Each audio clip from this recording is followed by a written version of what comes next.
Yeah. Oh yeah. Great. Hopefully some people show up, right? Oh wait, should we make a short? My clip? mom will watch it. Don't worry. Should we make a short clip on our YouTube channel, just being like? Well, I was gonna see how we could post like a. Can we post a link? Like, how do we do that in the discussion board? You can post a link. That went off. Let's see.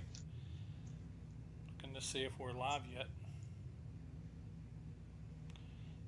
And if we are. Oh wait. We're live. Yeah, it's live. We're live Yeah, right I just now. got the notification. So yeah, we are live. We're just waiting on some.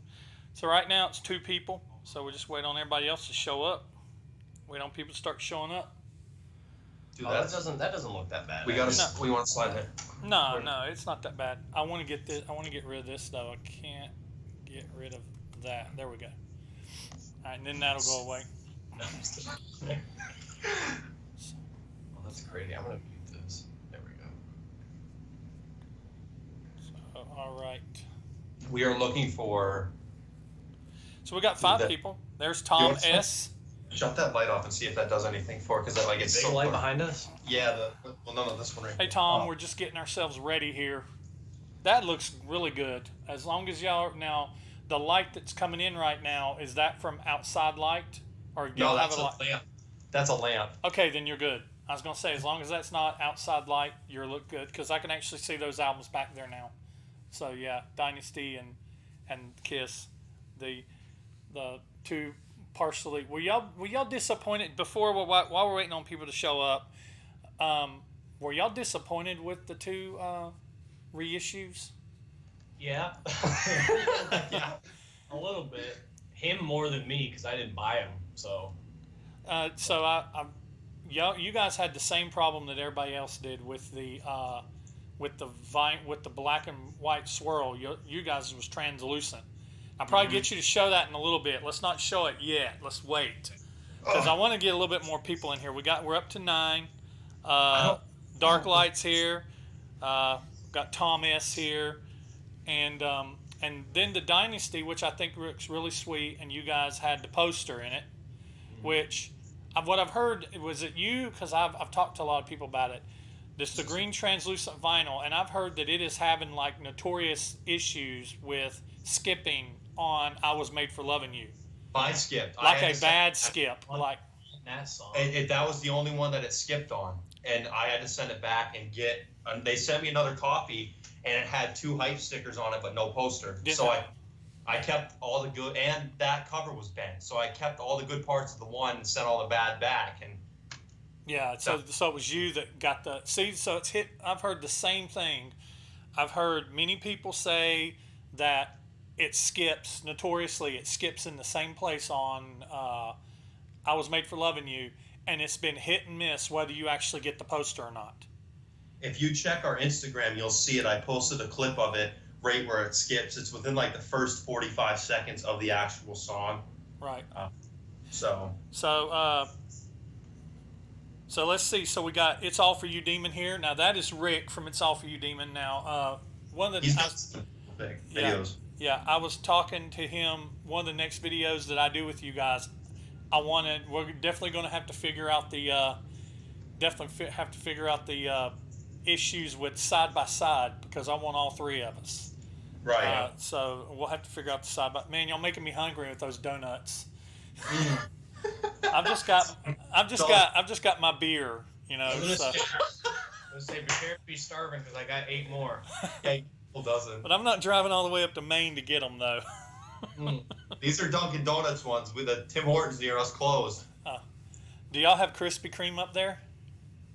The closest one's in like Portland, I think. The Krispy Kreme. Yeah.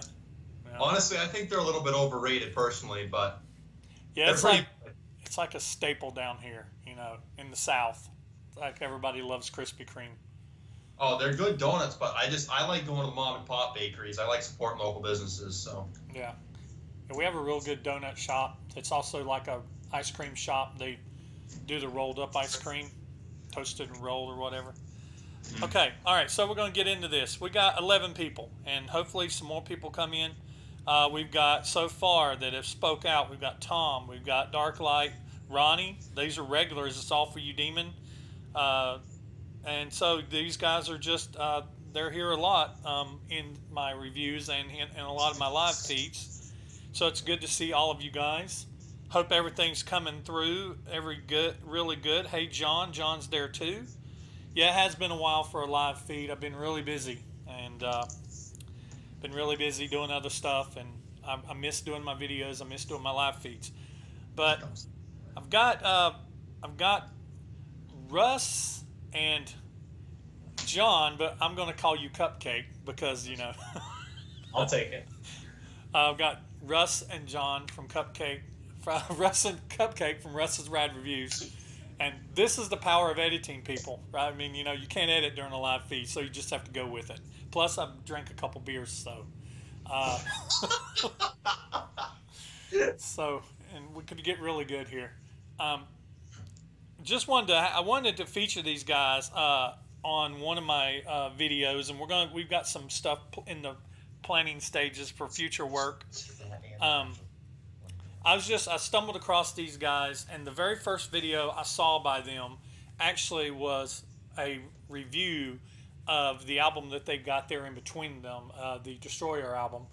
And I saw that video, and I was like, well, if they did one Kiss review, they've probably done another one. So I looked, and it was nice to find out that they had did other types of reviews. They've reviewed everybody from ABBA to Bob Seger to who was that y'all got shit nailed over? What was that video that y'all got nailed over? Y'all reviews that?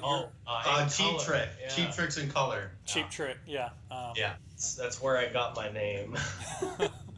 you cupcakes ain't even old enough to rate this music. And I've heard, I hate that people say, oh, you're not old enough to rate this music. You're not old enough to review this music. I don't care if you're 10 years old or if you're 60 years old. You have the right to have an opinion to music, and you have your right to that, and you can't let somebody take that away from you. But I was impressed with you guys. I like the humor that you have in your videos. I was even more impressed when I found out that you guys had only been started up since about February of this year, or somewhere. Am I wrong? Our first video was put live on January 14th. Okay, so January. And you've already got a good amount of videos out, pumping them out, and you're really close to having 1,000 subscribers. I think you were at 1,000. I think you were at 957 when I checked just a little bit ago. And I want everybody that checks this live feed out, if you're watching now, if you want to jump over to their channel, and you can come back. If you all leave now, just come back. But it's Russ's Rad Reviews at YouTube. Just Russ's Rad Reviews. Search them and subscribe to these guys and hit the notification bell on them. You'll not be disappointed. They have humor, and and my opinions on some of the albums, doesn't match theirs, but we still all get along and everything, because I'm not going to get upset over somebody not liking the same exact song that I like on an album. That's right. Middle school stuff. So Chuck fan one. Yeah, exactly. He probably still lives in his mom's basement, but we got to give a shout out to Channel Ron. Channel Ron, thanks for tuning in. You've been a great supporter of us. Yeah, he's right there. Oh, it's sweet. So good to see you, Channel Ron. We're glad you're here. We're lagging all over the place. We got to get a better webcam. So next live stream we'll have a better webcam. We promise, guys. Well, it looks really good. It looks really good. It actually looks better on the live feed that I see on my phone than it does what I'm seeing here on my screen. So I don't know if it's my software working on it a little bit, because I run my live stuff through OBS, and it does optimize for streaming. Yeah. So it's probably optimizing it a little bit and color correcting it a little bit, because on my side it looks really kind of white and washed out, but you guys actually have some skin tone there. I was like, man, these guys need to get some sun, especially Cupcake there. He needs to get some sun. And it's all for you, Demon. We've checked out a couple of your videos and we're pretty impressed. So we'd like to, like Brant said, we'd love to do a three-way, basically with the three of us. So we'd like to see in a video I just checked out that channel today. Dark Light, thanks for checking out our Dynasty review. That's pretty awesome. That was personally one of my favorite videos to shoot. Although that was good. We've got one coming up in a couple of weeks that's going to be that was hilarious. So it's a Journey album, folks, so stay tuned. Oh, awesome. Yeah, I like that you guys do have that variety. Yeah. So, we're introducing you guys, and we're going to be talking Kiss, of course, and whatever else we feel like talking about, Kiss and vinyl. One of the first things I always ask people, and that I'm sure that the viewers would want to know too. We talked about, everybody always talks about their Kiss story, how they discovered Kiss. Everybody has that story. And I'm always fascinated to hear everybody's story about how they discovered Kiss. You know, my story, you know, everybody's heard. I discovered Kiss after Elvis died. My grandma took me to a drugstore. I bought an album thinking it was an album that was a cartoon, like a cartoon book with audio vinyl that basically played through. They had those. Those were really big when I was a kid.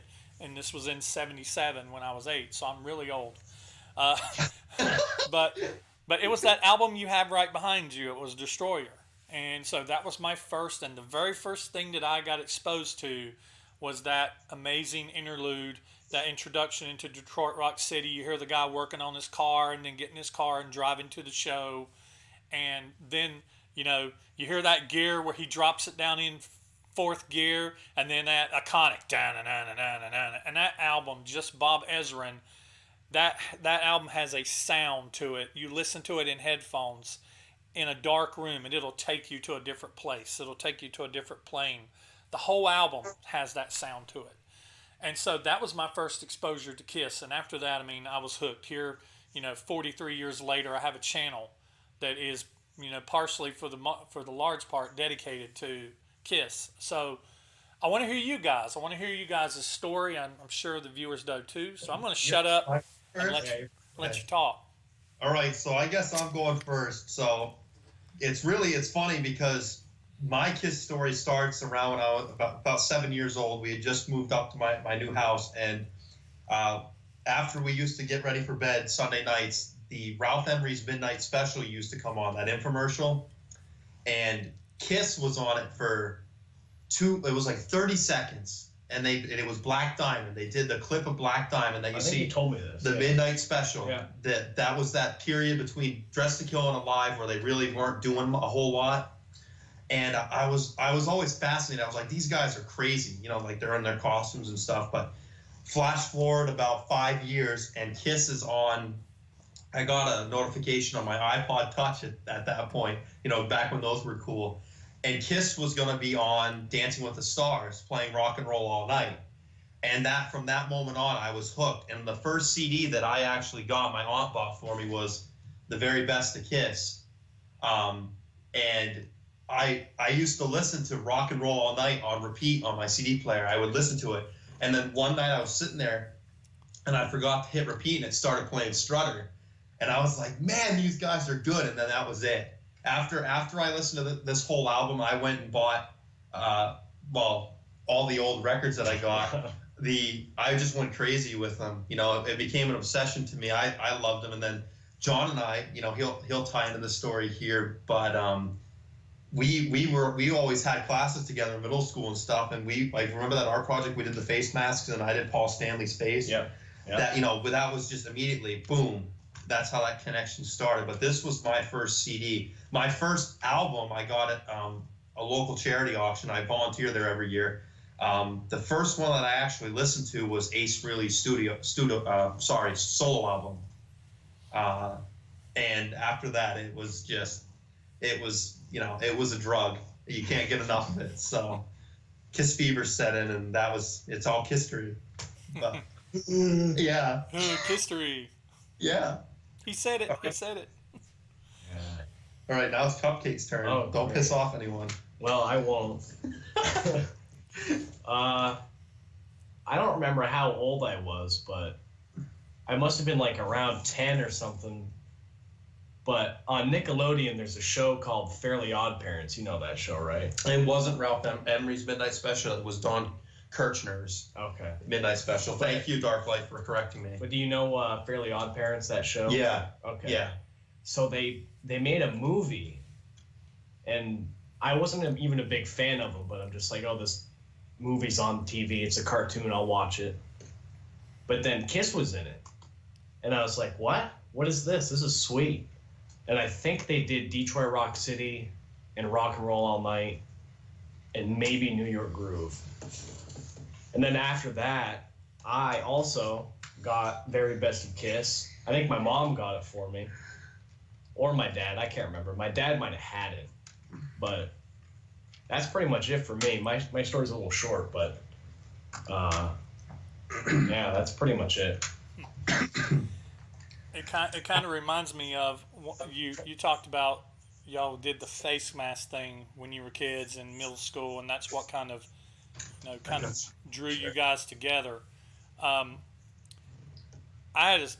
used to like dress up like Kiss all the time. You know, I had everything cardboard stuff covered with aluminum foil or whatever, and whatever I could get my hands on. And one of the things I used to like to do was I'd like to pretend I was Gene Simmons. I never really did pretend like I was Gene Simmons very much. But when I did, I would either like to go out on my front porch and like get just like a mouthful of water and just spit it out like I was spitting fire.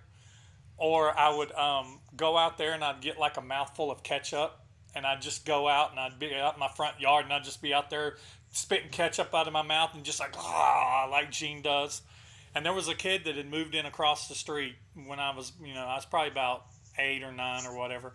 A kid moved in across the street, and I was out there one day. I came out on my porch and I was like, Gene Simmons, and I like took a swig of water and spit water out. And he came out across the street. He's like, hey, do you like Kiss? And I was like, yeah. And it was almost like that scene from the Step Brothers. And he's like, do you want to be friends? And I was like, cool, So and that was really cool because most of us got our ass kicked for liking Kiss back in the day. I mean, it wasn't cool to like Kiss back in the day. Some of these older fellas in here might be able to tell you that.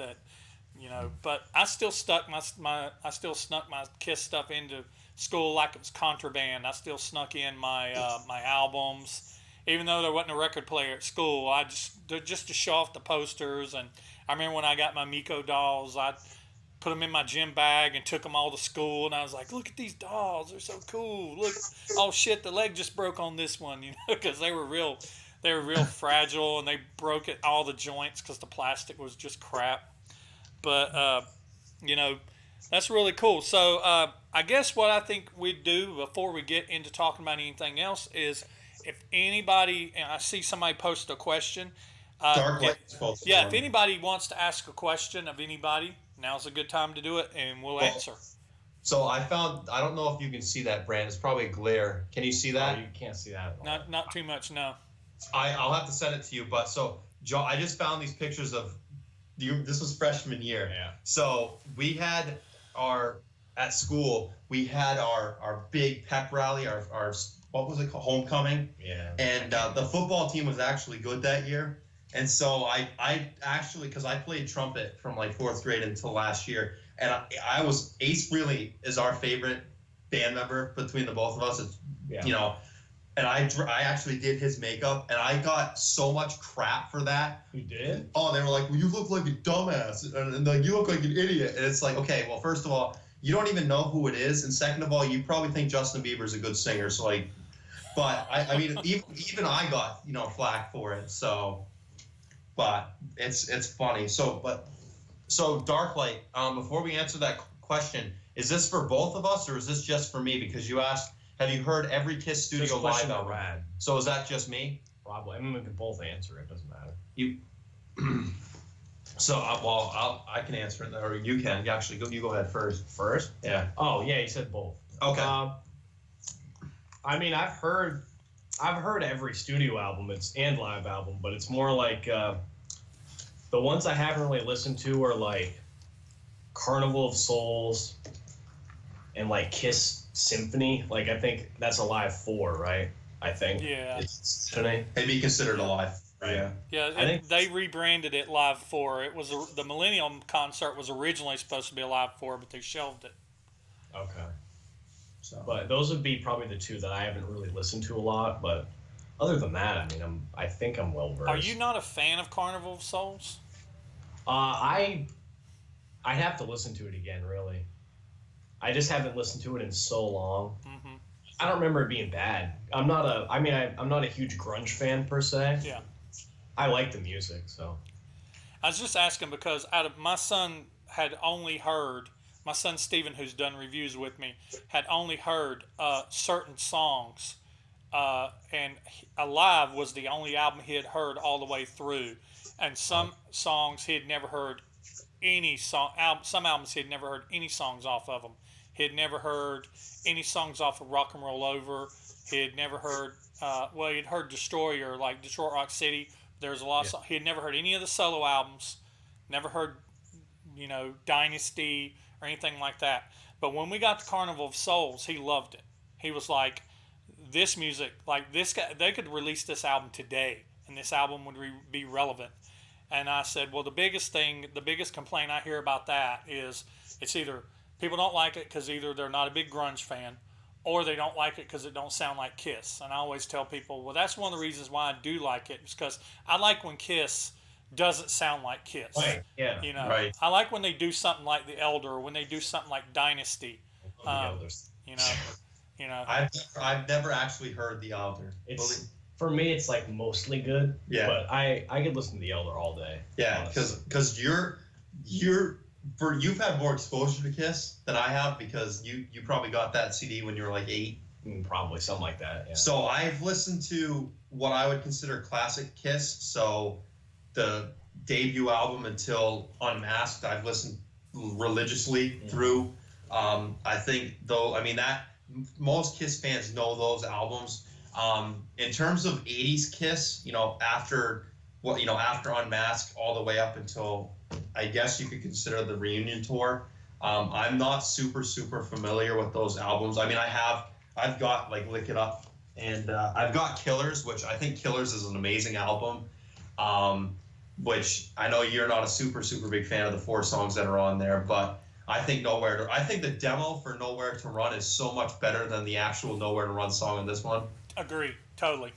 And have you heard the demo? I haven't heard the demo. Oh, I'll send it to you. But it's so, like, I felt like for the 4 new songs that the production kind of lacked, because most of the demos for Killers were better than the new ones that were on Killers, in my opinion. But as of right now, I'm trying to transition into 80s Kiss. Like Lick It Up, Exciter is a great song, in my opinion. But that whole album, I've only listened to 2 songs on that album, Exciter and Lick It Up. So I guess I'm uncultured. I was just listening to Lick It Up last night, actually. Yeah. There's a lot of good songs on Lick It Up. Fits Like a Glove.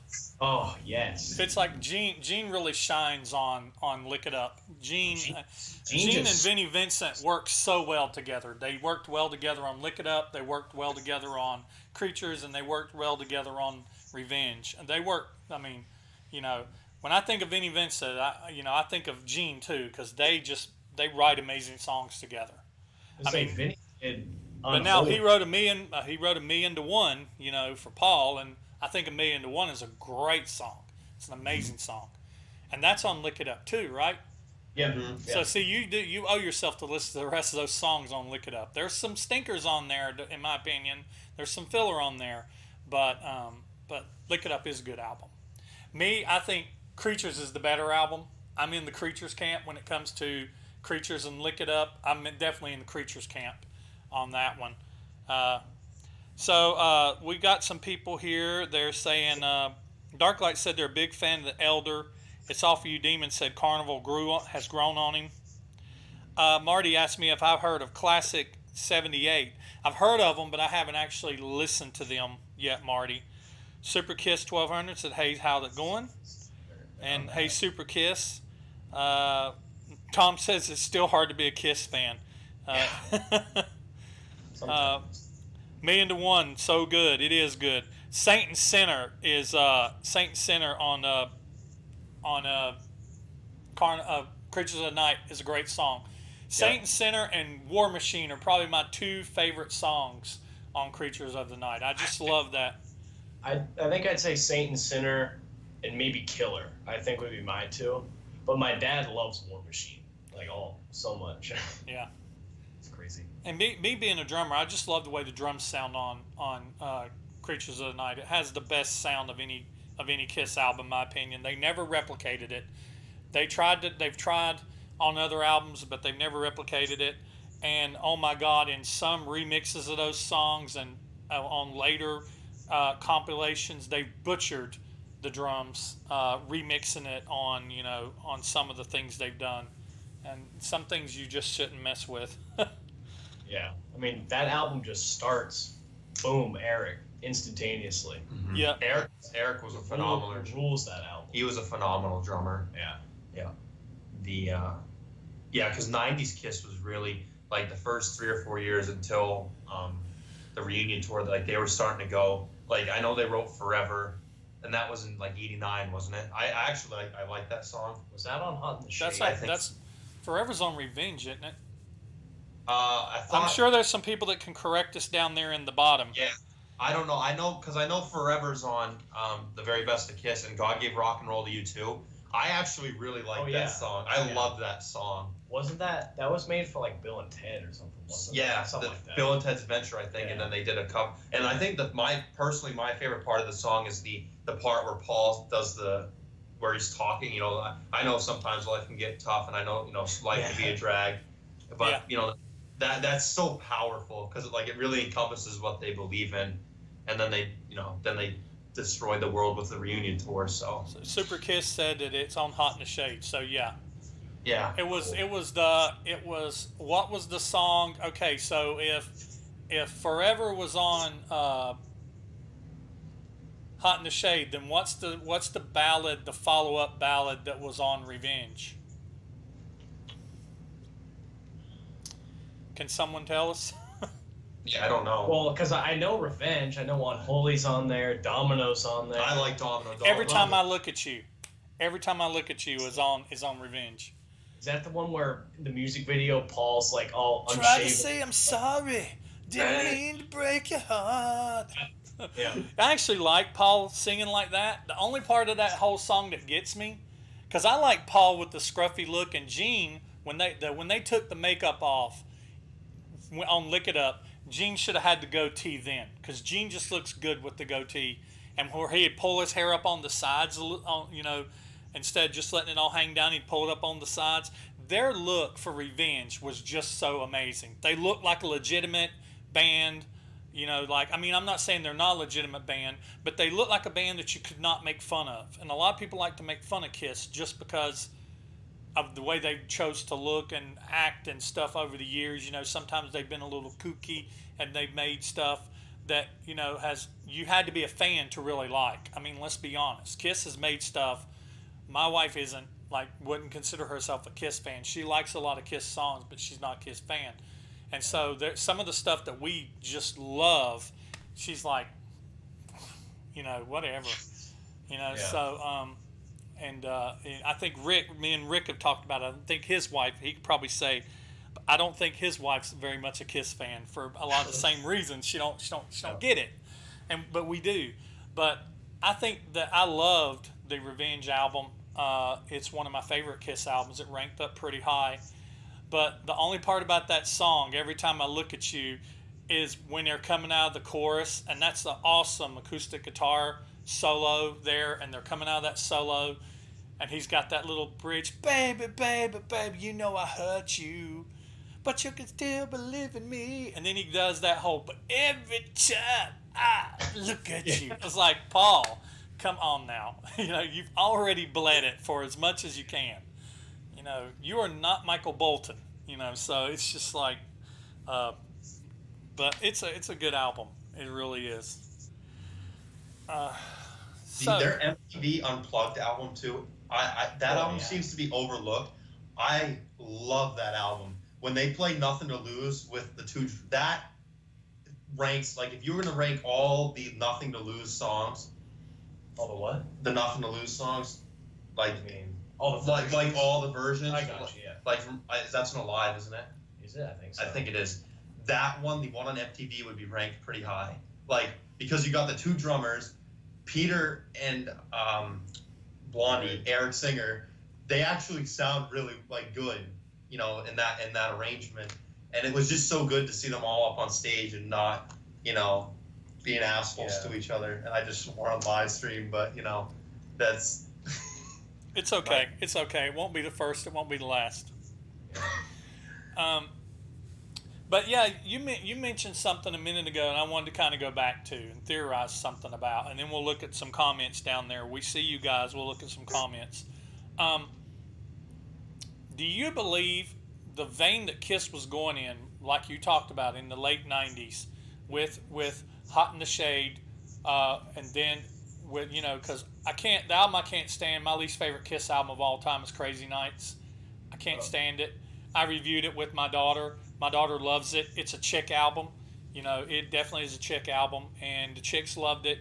But that was, basically that was basically a Paul Stanley solo album with everybody backing him. I mean, in some of the videos, he wasn't even holding the guitar. He was, he even said in his book, he stepped out and quit holding the guitar in the videos because if he was going to lead the band, he was going to lead the band. Ooh. And Paul. Paul was? Yeah. So, see, I don't know that much about that album. I like Crazy Nights off. I actually like that song. Oh, you do? Yeah. That song gives me a headache. I don't know. It's just, I don't know.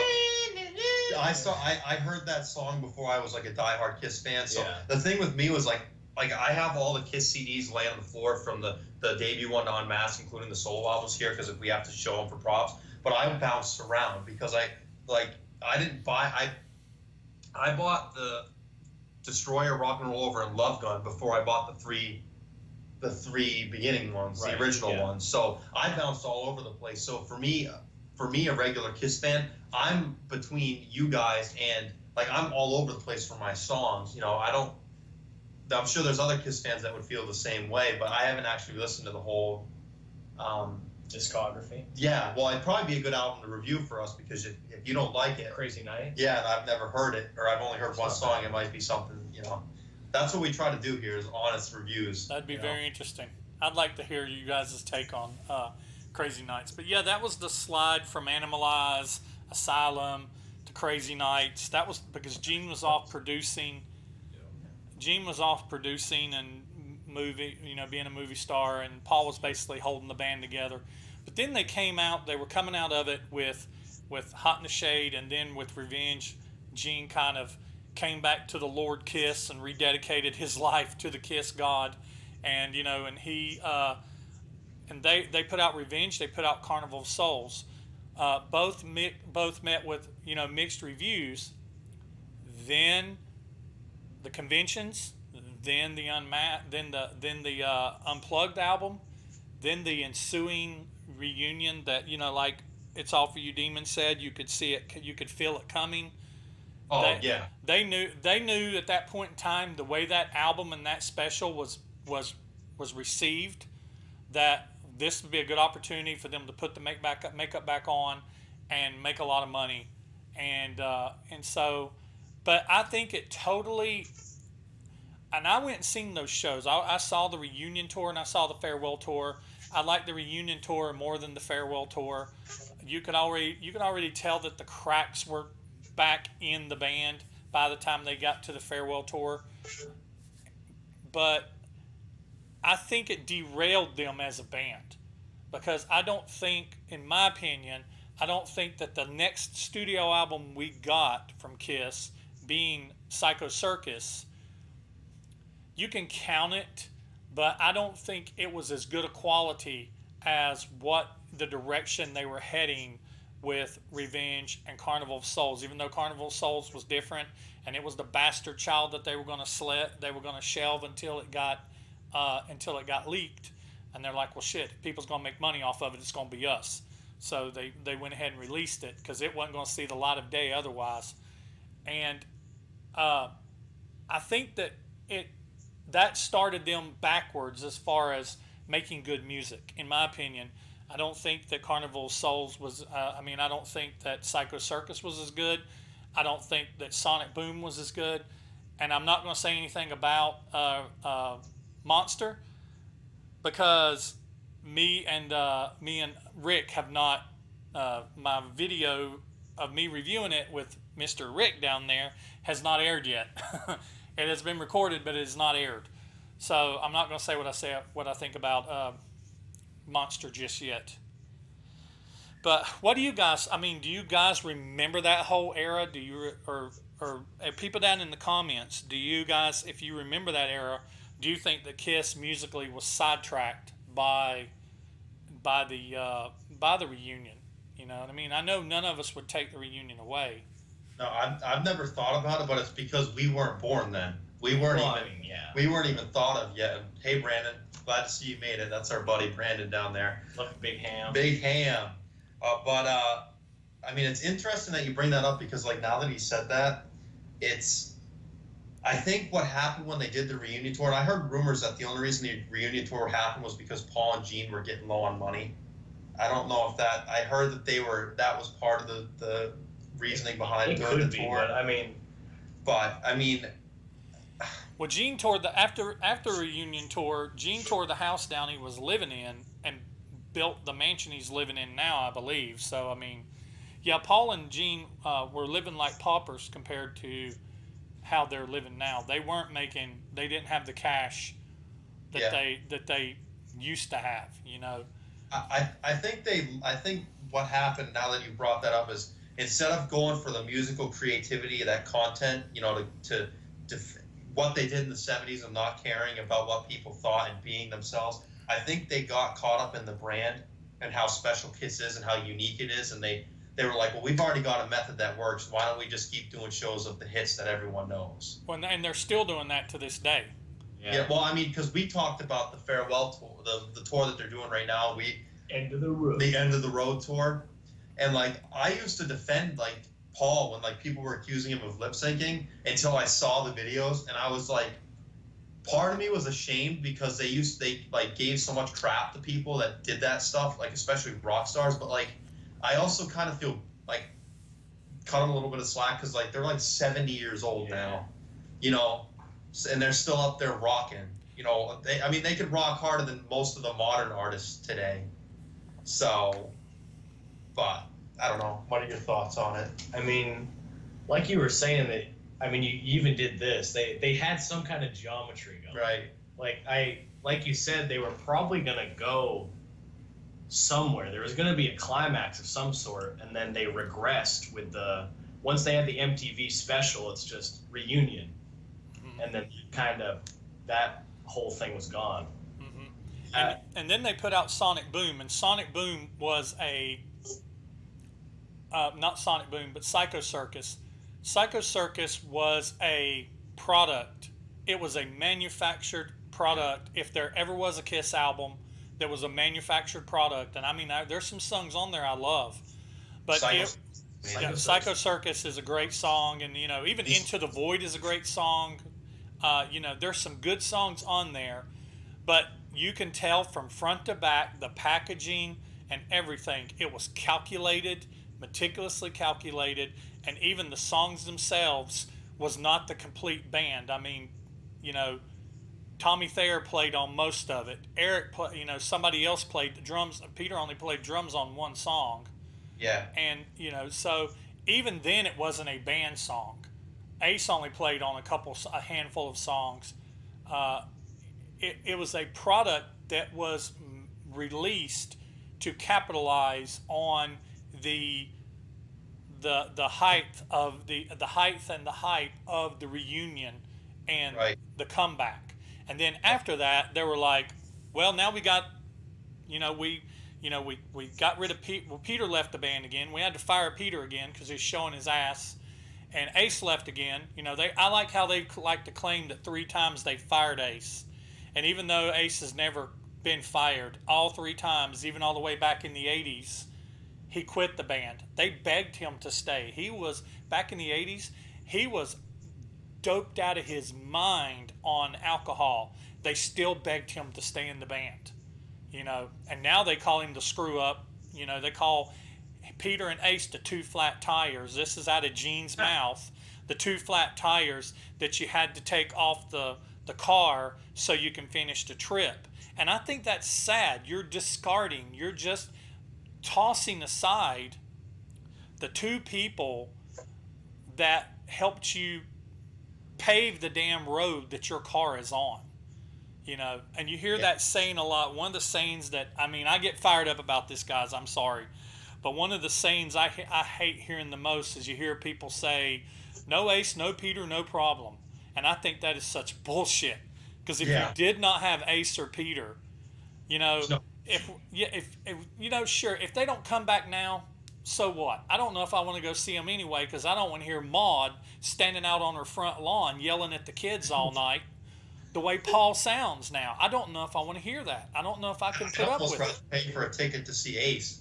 Yeah, but yeah, you know, and I mean, whatever their tickets are selling for, they could double them if Ace came back and played. And you know what? They hate to admit that, and the Kiss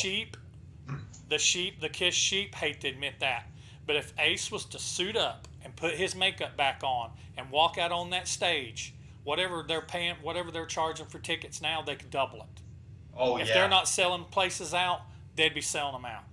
Yeah. Because honestly, as far as being, I'm not disrespecting Tommy and Eric because they're in the band, because it's mostly because they're wearing the makeup and they're doing this makeup thing.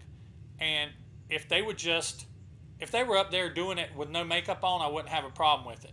Because there's been many members that weren't original members of Kiss that's played these original songs written by the original members. The Kulick brothers, the Kulick is it? Yeah. Bruce Kulick. Yeah. Bruce Kulick, I have no problem with him. Matter of fact, my favorite incarnation of the band is the original 4. Gene, Paul, Ace, and Peter. My second favorite incarnation of that band does not include Eric Singer, God rest his soul. Eric Carr, God rest his soul, but it's actually my second favorite version of that band is Gene, Paul, Bruce Kulick, and Eric Singer.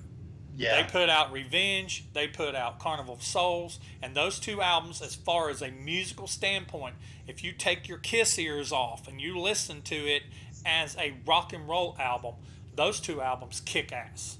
And didn't was it Bruce that played in the Live 3 too?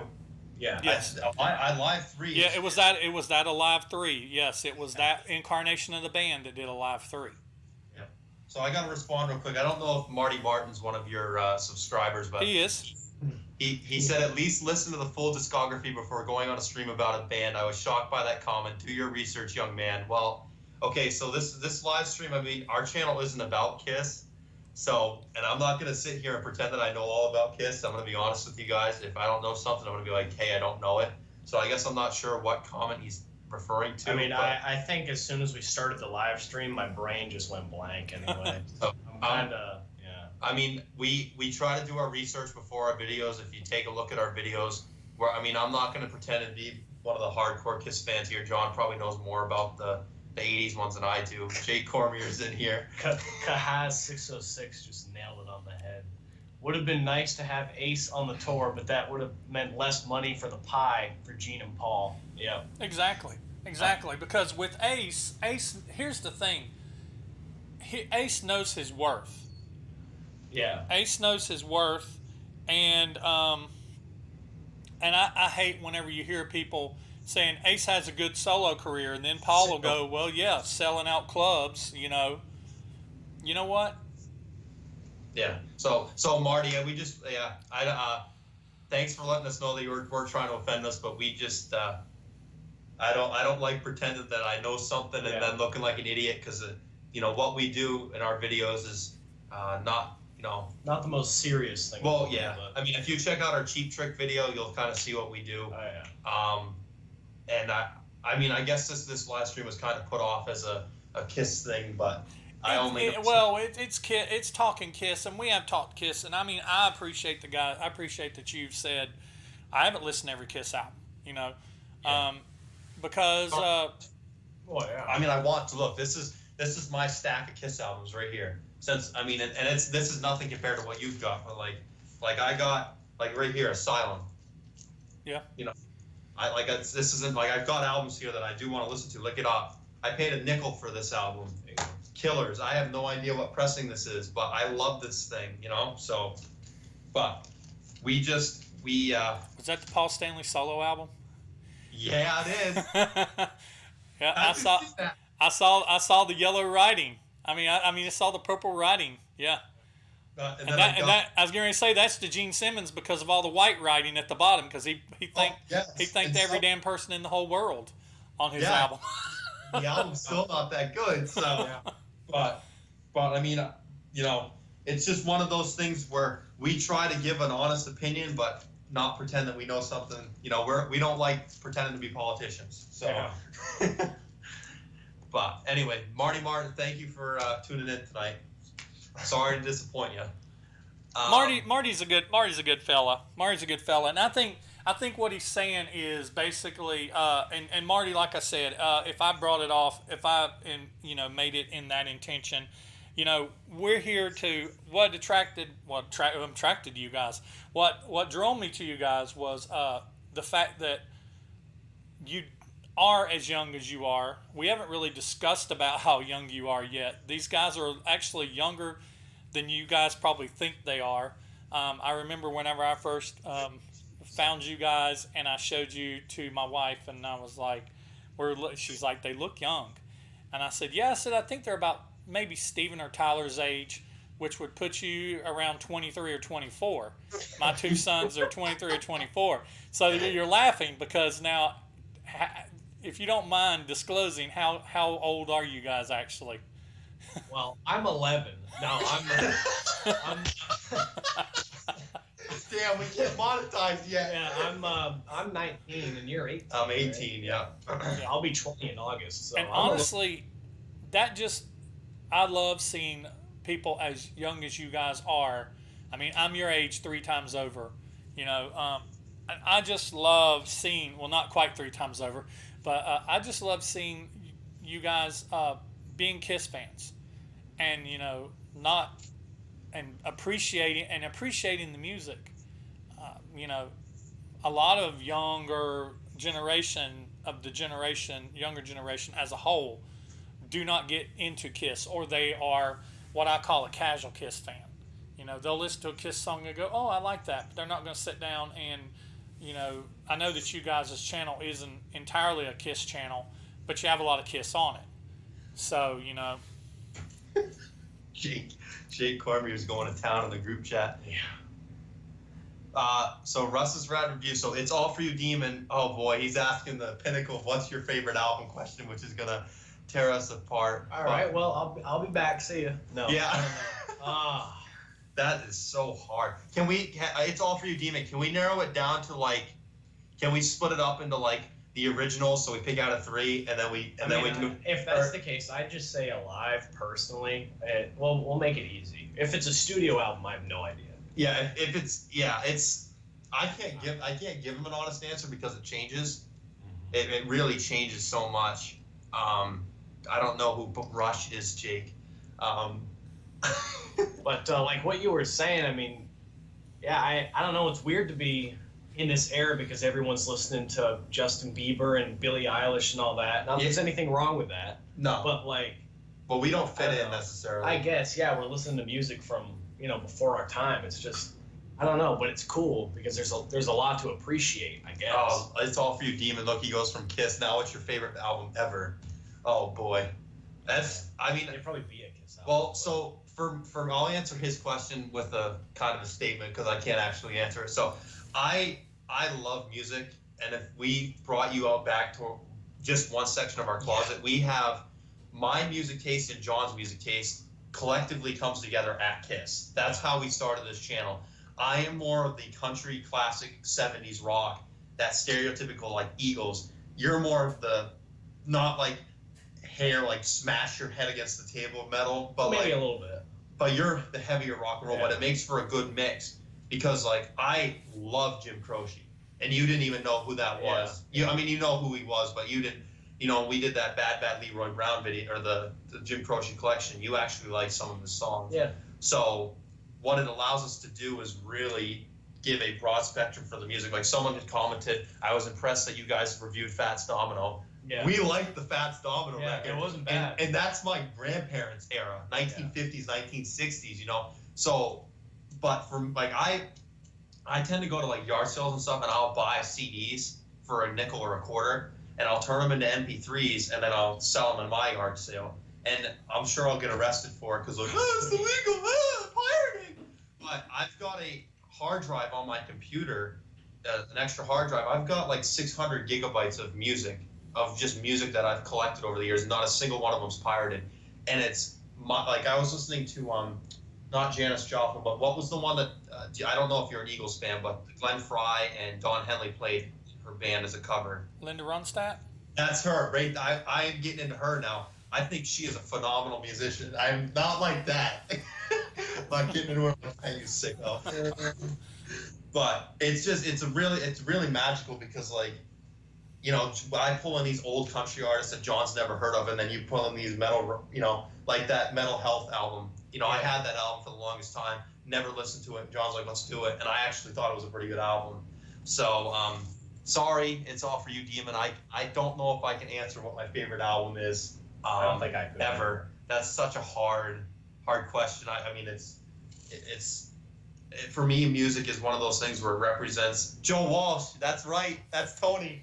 Yeah. Tony, we're good to see you. Joe Walsh. He's one of my favorite guitarists. Down on the farm. Down on the farm. I hate that song. I love that song. It's so good. But yeah, what would your what's your favorite album of all time if you could do one or name one?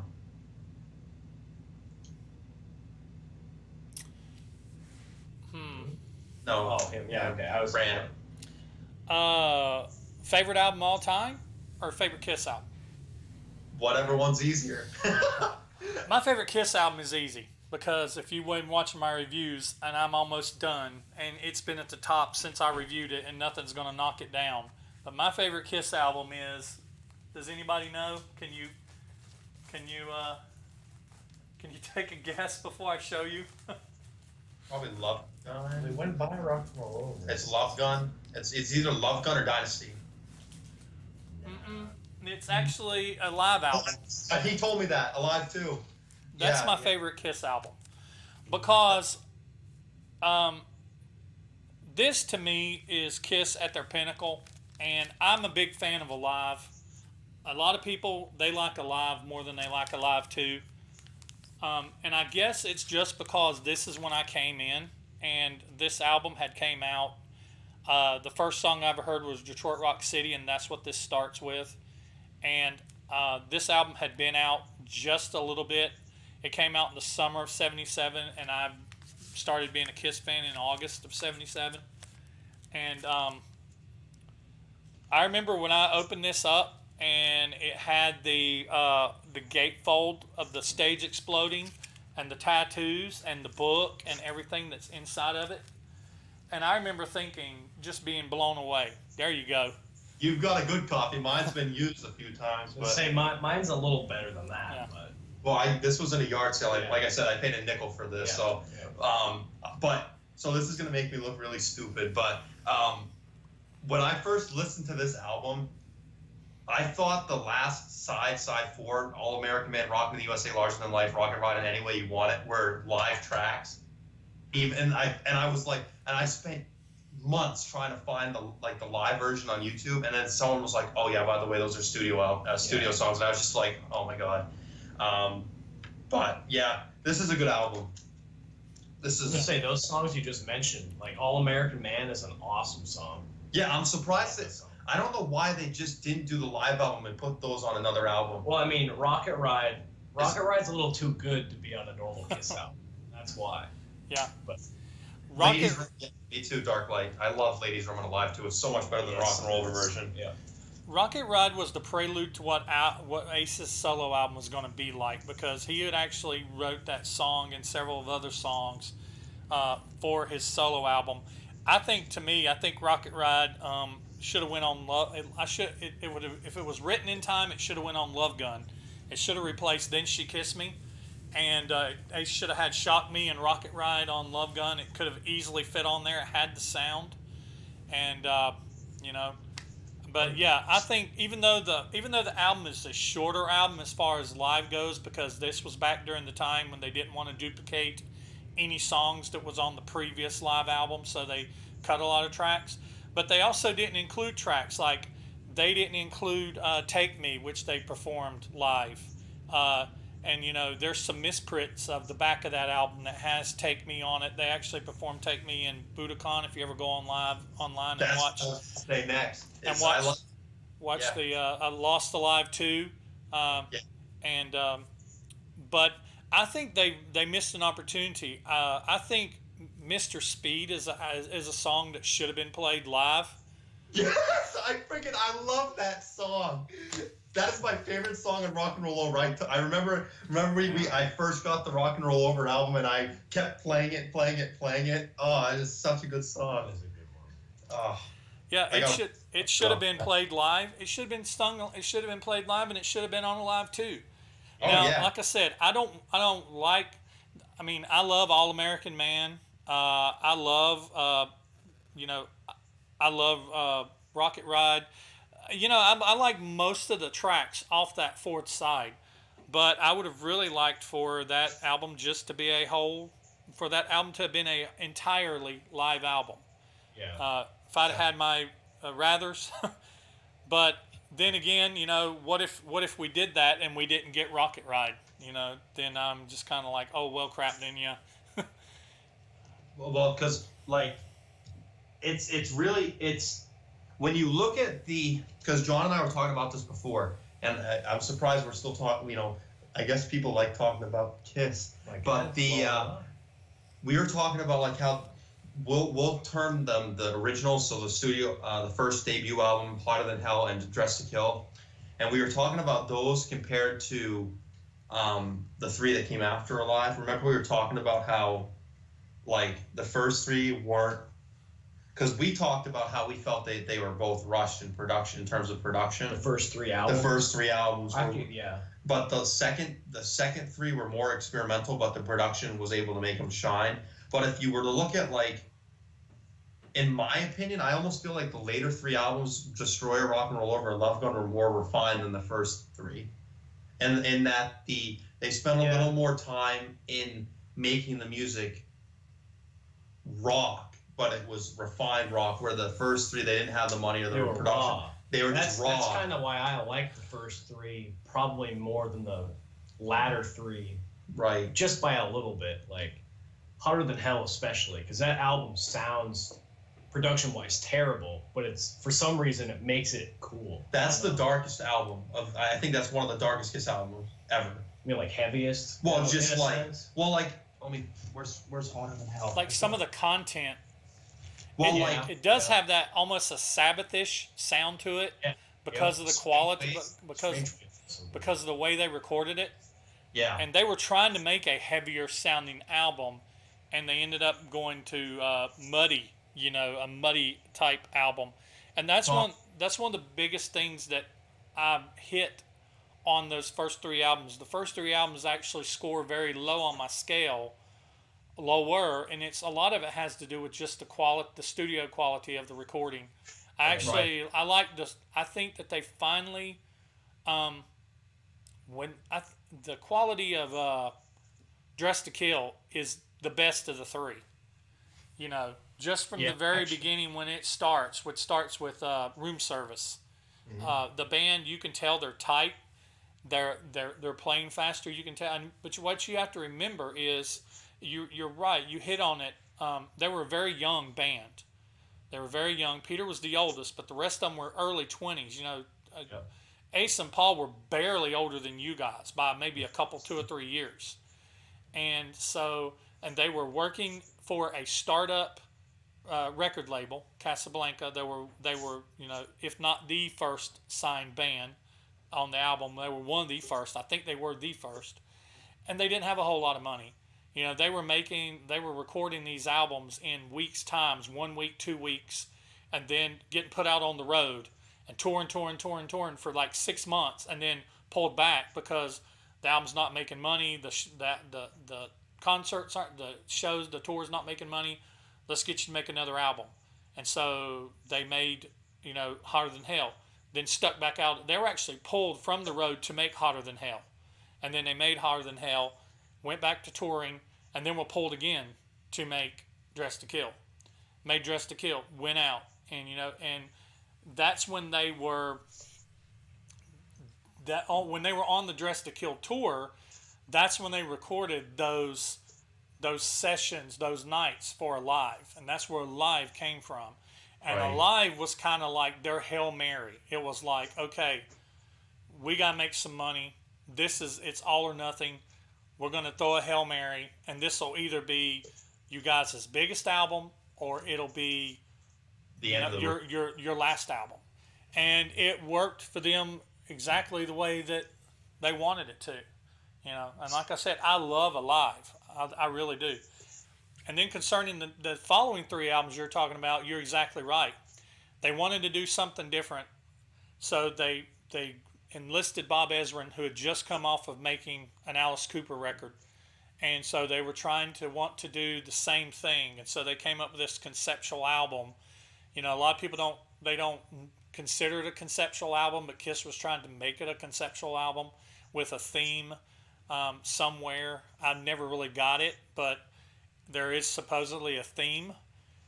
And then after that, I think it was just what a lot of people considered their greatest studio album, Rock and Roll Over, was kind of like a knee-jerk reaction. When Destroyer initially sold well and then immediately started falling down the charts, the record Kiss themselves was like, we got to go back in the studio and we got to make a kick-ass album. We got to make a rock album. We got to make a rock album that kicks ass. And that's where Rock and Roll Over came from.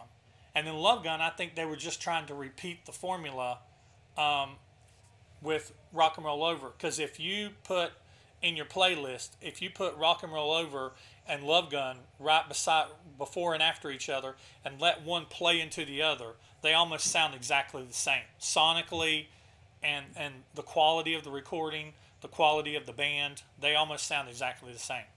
And then on the Love Gun tour, they recorded Budokan when they were on Rock and Roll Over, a Rock and Roll Over tour. But on the Love Gun tour, a lot of people consider the Love Gun era the greatest costumes, the greatest stage, the greatest show, the greatest era of Kiss because it had the most merchandising and everything. But Live 2 is probably my favorite Kiss album. And of the first 3 Kiss albums, I probably like, I think I like Dress to Kill the best. And I think of the second 3 Kiss albums, I think I like Love Gun the best. The only song I don't like on Love Gun is fucking Then She Kissed Me. I can't stand that song. It's like a kick-ass album, and then it's like, it's like, shit. This song. Well, she walked up to me and she asked me if I wanted to dance. It's like, really, Paul? I know you and I agreed on this, I think, but what do you think about Shandy? I love Shandy. Hell yeah. I love Shandy. So much. I'm actually a big fan of the Unmasked album. Ace kicks ass on that album. I'm a big fan of the Unmasked album.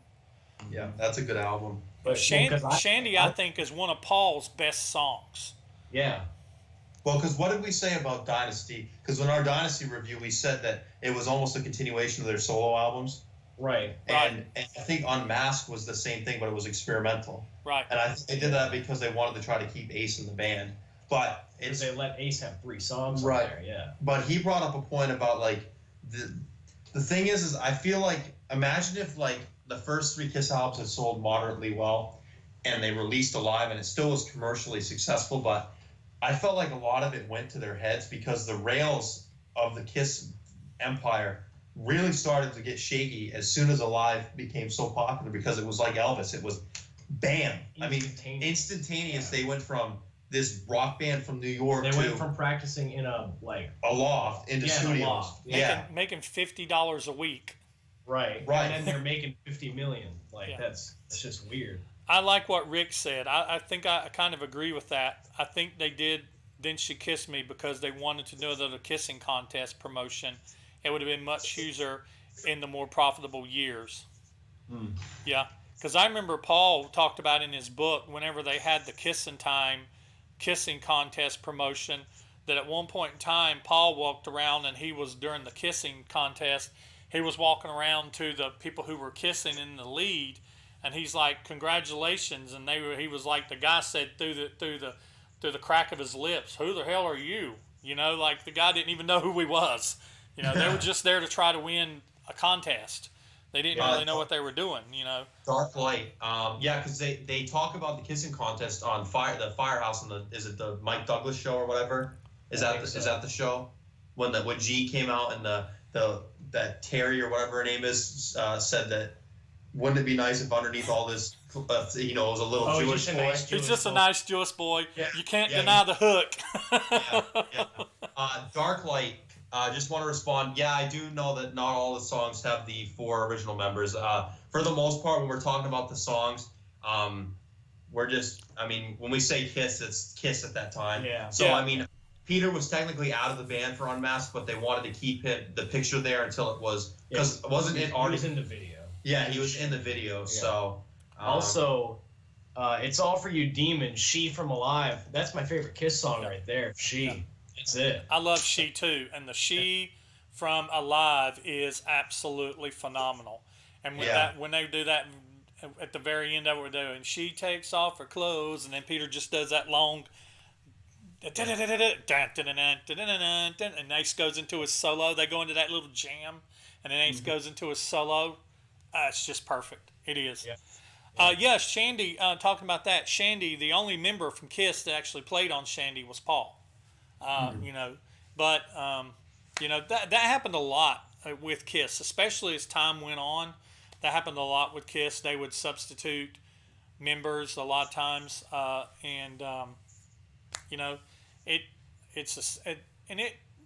kind of thought about that one night. I was thinking whenever I started doing my research, when I was doing my album reviews, and I really dig deep into who wrote the songs, who performed on the songs.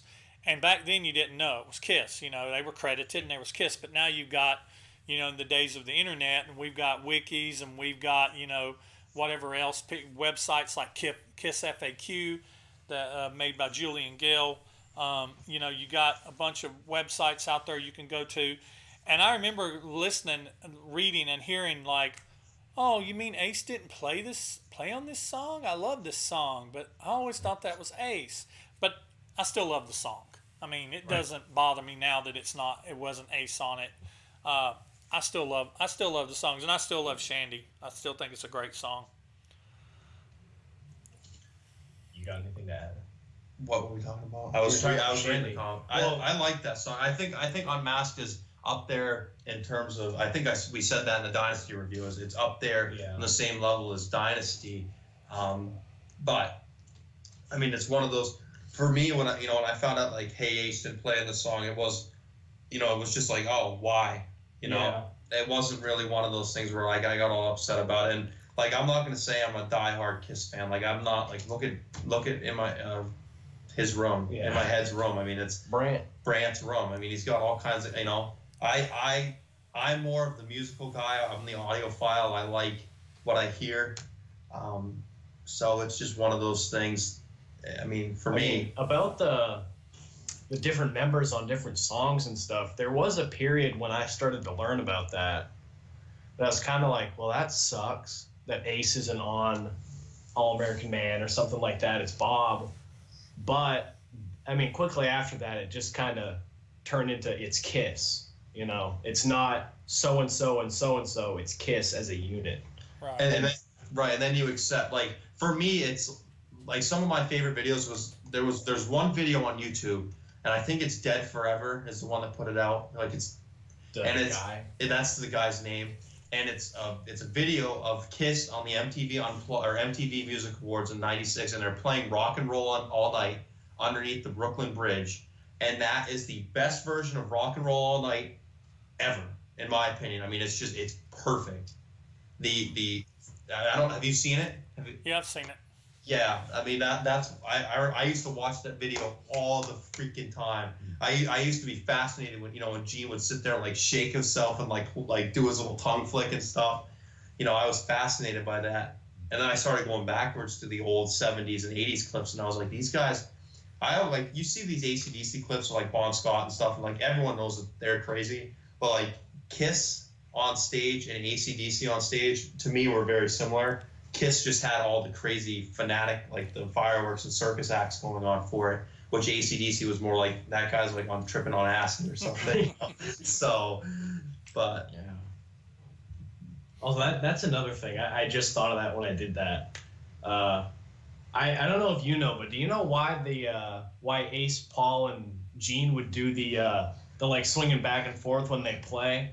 That always interested me. I know it's just one of their gimmicks. It's but... they were actually Sean Delaney was a good friend of Bill Aucoin, and Sean Delaney in the early years Paul wrote about it in his book, either Paul or Gene, and he would set up a video camera and he would video them during a rehearsal. Right. And he basically helped them with their stage presence. And he taught them moves and taught them things to do, and he choreographed them. And one of the things, I can't remember if it's Gene or Paul, somebody, if they know specifically, they can put it down in the comments. But the whole thing during whatever song it is, where they do that whole deuce. Yeah, and they do it on Black Diamond too, I think. Yeah. Gene and Paul do the thing, and then Ace is doing the thing on the side. Yeah, where Ace gets down on his knees, and then Paul and Gene and stuff are. That was all Sean Delaney. Sean was almost like a fifth member of Kiss in what he brought to them in their stage presence and in their performance presence and everything. He was almost a fifth member, and with them. And, and ended up, he was a huge help to Peter, in his solo album. Wrote a lot of songs on Peter's solo album. So, and Peter and Sean were best friends. So, I always felt bad for Peter because I kind of felt like that Gene and Paul kind of, like, he was kind of, I don't know. There's so many rumors, and like for me, now when they do interviews and they're talking about the members and what they say in the books and stuff, it's just like, you guys started out as a band, like, don't go after each other's throats. Yeah. I mean, like, I understand there's some like feelings that you maybe can't get over, but like, look at where you guys are now. You're making a bunch of money. If it wasn't a big deal then, get over it. That's just how I am, though. If it's something that bothers me, deal with it at the moment and then move on. But I mean, Peter now has kind of distanced himself so far. Well, I mean, he's kind of out. He's distanced himself because one, he was pushed away, but two, he can't play anymore.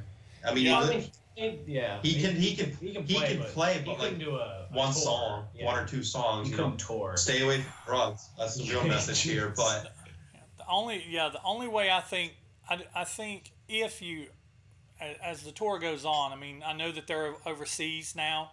They're wrapping up some dates overseas. I think they're taking July off, and then they're starting back in the States the 1st of August. And one of their first 3 or 4 dates in August, they'll be coming to my area. They'll be on August the 10th. I still haven't bought my tickets yet, but it's an outside venue. I can get I think the last time I checked, lawn seats were $40. But I don't know if I'm going yet or not. But I don't think at this point in time you're going to see any original member. They talked about it being a celebration.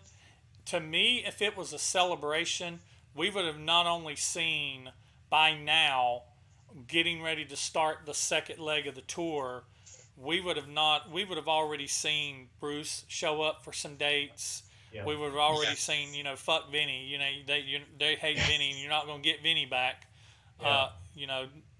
But we would have maybe seen Ace pop in for some, and kind of like Guns N' Roses did. You saw Steven Adler pop in for some, but you never saw Izzy. You wasn't going to get Izzy back because and it was simply because they wasn't willing to offer Izzy enough money. It was like Izzy felt like it was unfair. That's why he didn't come back. And that's why they're not going to get Ace back. They're not going to get Ace back unless they're willing to put a couple zeros to the left of that decimal point. And Ace has his price, whether people feel he deserves it or not. Ace knows his value. Ace knows that his value on his own, Ace's value on his own is different than Ace's value with Kiss, because Ace's value on his own is what it is. But when Ace steps on a stage with Kiss, their value goes up. Right. I'd say it doubles. So I think Gene and Paul were making the sky's the limit on the reunion tour and the farewell tour, but Peter and Ace were getting set paychecks. Right. So it's like, we're going to pay you $20 million, and we may clear $100 million. But at the same time, I didn't expect them to sit down and go, playing devil's advocate. I didn't expect them to sit down and go, okay, guys, we're back together. So whatever we make, we're going to split it 4 ways. Yeah, right. No, because because Gene and Paul had basically kept the band alive throughout the 80s and the 90s, had kept it alive for 20 years to get them back to where they were. It wasn't like they broke up. And if they broke up and then they didn't get back together until 2000, and then was like, hey, here we are, and we're getting back together, like the Eagles. Hey, here we are, we're getting back together. Hell froze over, and we're going to play together again. But it wasn't that way. But it should have been based off a percentage of sales. I think it should have been based off a percentage of sales, but I'm not the lawyers. And I think that's what really, if you read Ace and Paul's book, they always talk about, or Gene and Paul's book, they talk about all the constantly having to deal with lawyers. And I'm sitting here going, and they're painting it in a bad light. And I'm sitting here going, well, why are you constantly having to deal with their lawyers? Are they just being selfish baby pricks, or are they just really trying to get what rightfully should be theirs? Right. So, well, I mean, because we talked about it too. It's like, if they're doing the farewell tour, I think if Ace and Peter did maybe a 5 or 10 tour show over 6 months in the States, they would outsell. I would rather go see Peter and Ace, because Ace right now I think he is better. If you watch him on YouTube, he is better than Paul singing. Yeah.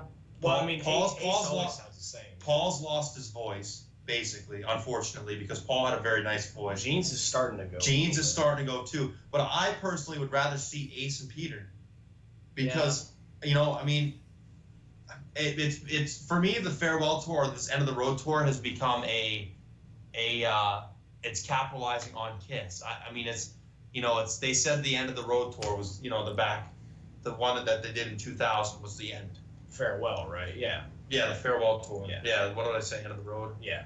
That's what they're on now. Yeah. So I mean, I wouldn't pay to go see them right now. I mean, Ozzy's on his No More Tours 2, right? Yeah, that's just funky. The thing what Kiss is selling right now is they're not selling a band, they're selling a brand. They're selling the Star Child, the Demon, the Spaceman, and the Catman. And and it's in their eyes, it's okay to just put anybody in the makeup, except for when it comes to the Star Child or the Demon. You'll never see another person in an official Kiss band wearing Paul and Gene's makeup. Fight me over it. You will never see it happen. Their egos are too big. Their egos are too huge. You'll never see it happen. It will never happen. They say Kiss can go on without all original members in it. Bullshit. No, it'll never happen unless it's some Vegas act and it's a show, which is kind of what it is now. I mean, to me, Kiss should not even be touring. The Kiss now, they need to set up a Vegas residency and in the theater beside Celine Dion, and they need to have a Vegas residency. They've already played in Vegas before. Don't they own a stadium, a football stadium or something? They have a whole bunch of stuff in Vegas. They have the mini golf where they've got the replica of the Elder Door that you can get your picture made at, stuff like that. Ace was doing weddings there back during before the tour started, before the end of the road tour started. Ace, you could pay so much money, and Ace would either been your best man or he would have officiated your wedding or something like that. He'd have been your best man, or he would have walked your bride down the aisle for $5,000 or whatever, but which I totally would have paid for. I would totally would have paid Ace. Really? Yeah. Who gives this? Who gives away this bride? I do, Curly. Yeah. But man, of all the people though, if I could hang out with anybody, I'd want to hang out with Ace. I think, man. I mean, I've said before in a past video who I'd want to meet, and I think I've said I'd want to meet Gene Simmons because I would like to meet Gene Simmons, but as just far as hanging out with, I think. But I've heard some people say Ace is kind of a douche, so I don't know. I don't know. Tell.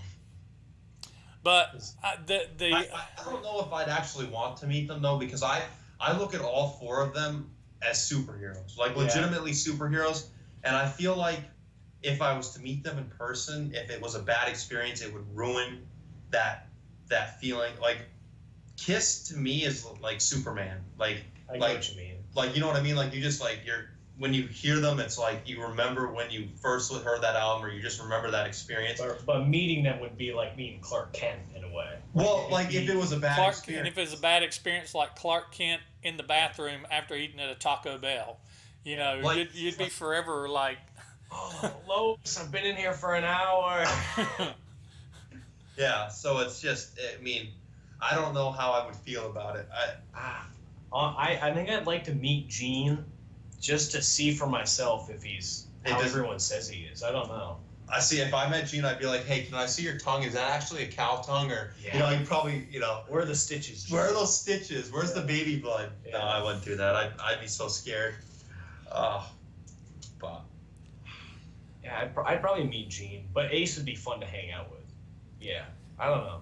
So I want to sidetrack for a minute because I want to give you guys an opportunity. We've been talking Kiss about Kiss for a while now, and we've had 22 to 25 viewers going for a while now. It's actually pretty good. I want to give you guys a little bit of time to talk about yourselves. Tell me a little bit about your channel because you said you're not just strictly Kiss. So tell me a little bit about your channel, what you've done, and what some of your plans are for the future. Putting you on the spot.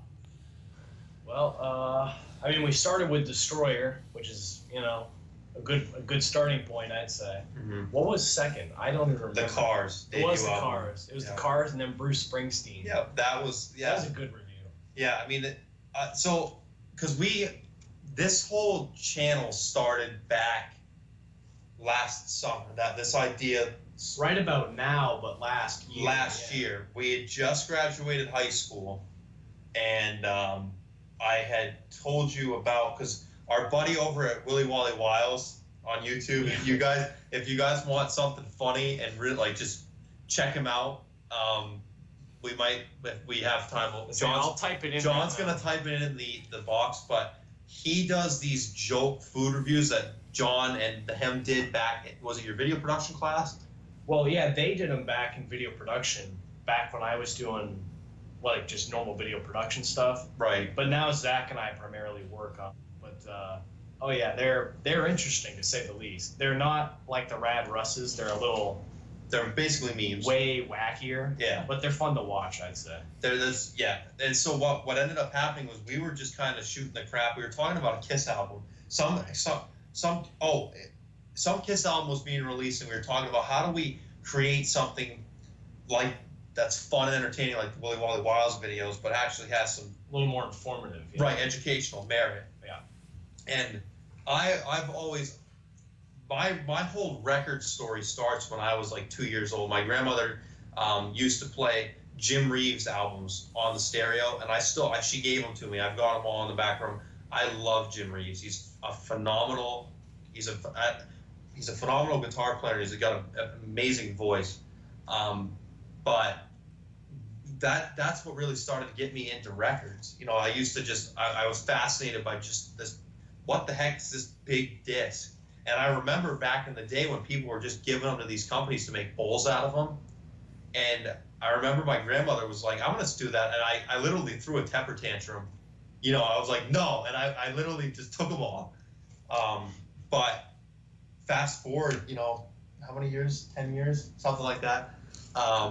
we were talking when we set up 10 years since you were what, 2? 6. What, 6? Okay, yeah. Maybe 12. Maybe 12. And so we set up our channel back in December because it was just one of those things. John went off to college. I was so, but November, December, we really were like fine tuning how we set up the videos. So you've got the artwork, and you can see as the videos progressed, they got better. Like we didn't have the thick scale, which I know you think is the greatest. I love the thick scale. I love it. If you guys don't know what the thick scale is, you guys got to go over and check one of our videos. Check out the Dynasty review. That's one of the best ones yet. But if you got something in here, you know, I'm just reading. Just read them and interrupt me. But we really wanted something that we could take a record from the shelves, you know, walk in, take a record off the shelf, and have it applied to each record. Because we talked about, well, hey, let's do all these Kiss albums first, and then move into other ones. Now, and we were like, no, we want to do a mixture, mix it up, so we get people here that are here for the vinyl, not just one group. And please don't take offense, guys that are watching, because I know like not all, it's probably all of them that like Kiss that are watching right now. I would think so, yeah. But our music tastes are so different, and we're really trying to get people like us into vinyls. You know, that's the main goal of our channel. But I'm kind of going off on a tangent here. I'm getting my brain to spin at like 100 miles an hour because we started off with, it was artwork, songs, and how it's held up over time, and then we did the average of the 3. And after about the 5th or 6th episode, we decided to remove the average. Yeah, that screwed everything up. Because it screwed, you know, people were looking at like the Cheap Trick in Color video. Chuck Fan 1 called us millennial douches because he was all upset about the score that we gave the album. And first of all, we're not even millennials. We were born in 2000. Millennials are like when they're like 18 or something. I was born in 99. Let's get that clear. Okay, well, fine. I'm 18, so yeah. We're still serving big boy time if we get pinched. So, anyway, but I mean, we just check the fridge. We're trying to make. I mean, we want it entertaining, you know, because records to young people, they don't care about the history of the album. They want to know, hey, is it good? What's cool about it? You know, that's. Right. I swear, half of our generation has like ADHD or something. You know, they just there's no focusing. That's why I love your videos, is because if you want actual like content on history, you deliver it. Yeah, I can just sit down and watch your video, and it's all there. I've only watched a few of your videos so far, but I'm trying to get into it like more, and every one I've watched so far is informative, like really good. Cool. Ours are really short. That's kind of the constraint we have. Yeah, and I get complained that mine are too long. So, I mean, I like long videos. That's what I'm into. Right. Like, but I mean, it was, you know, thinking back, it was just one of those things that we both decided, you know, hey, let's try this. And I remember shooting Destroyer, and you can see. I mean, it was right after a snowstorm. It was not comfortable up where we are right now. I was so nervous. You can see me sitting in the chair like this, you know, and I had that leather jacket on, and I looked like a cat that was just about to get run over. But as we filmed that, like, everything just came naturally. It all came together. Like the intro, and how we went into certain topics and things. And then these became, I bought these last summer because I wanted a pair of sunglasses, and that became pretty much the brand, the staple. Yeah, the brand. I mean, and John doesn't get enough credit because he's behind the scenes doing like 90% of the editing stuff. Like, he goes to town on these edits. You know, it's insane. And it takes so long. Yeah, and that's what's beautiful about what we've got, is because it's two different people, two different sets of minds, and we're pulling constantly at each other. We're like a stretchy rubber band, but somehow it always meets right in the middle. Yeah. You know, and I mean, I don't even know how to explain it. It's just one of those things where it's been working out so far. But I mean, we shot the cars. You know, it was a week or two. It was a week after, right? Yeah. We shot it, and after the 5th video, which I think was a live, we knew we had something. Yeah. It was, because In Color was the 4th. Right. Yeah. Because Stony Tony, which appears in some of our videos, he said, let's do an album that a lot of people will dislike, or you dislike. Right. And that was In Color. And that was In Color. And it was just, I mean, we will literally go in there and like, we'll do this. Cue the Jeopardy theme. Ding, ding. Yep, this is it right here. This is what we do. This is what I do right here. Oh yeah. Man, you killed me with them donuts. I'm gonna have to leave the house at 20 till 10, or when we get there at 10 o'clock, ride down to and get some donuts. Mm-hmm. Thank God I have good metabolism. What is this? Phil Collins. Hello, I must be going. So, Just grab a random album. I got a donut too. So this is the magic of our channel, and it's a secret, and hopefully people don't steal it. We will go in there, pick an album out. We will put it on the record player and listen to the whole thing. We will do our history notes, like you'll see in some of the more recent videos.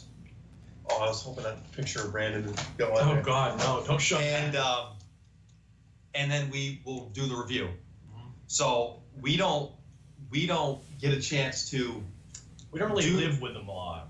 Right. We don't do the extensive research. We do the what immediately. What do we feel immediately? Right.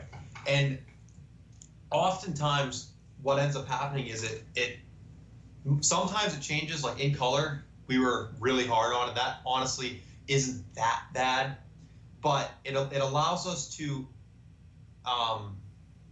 have a fresh perspective. Right. We don't have a chance to have a bias. A great example of that was the Dave Matthews review.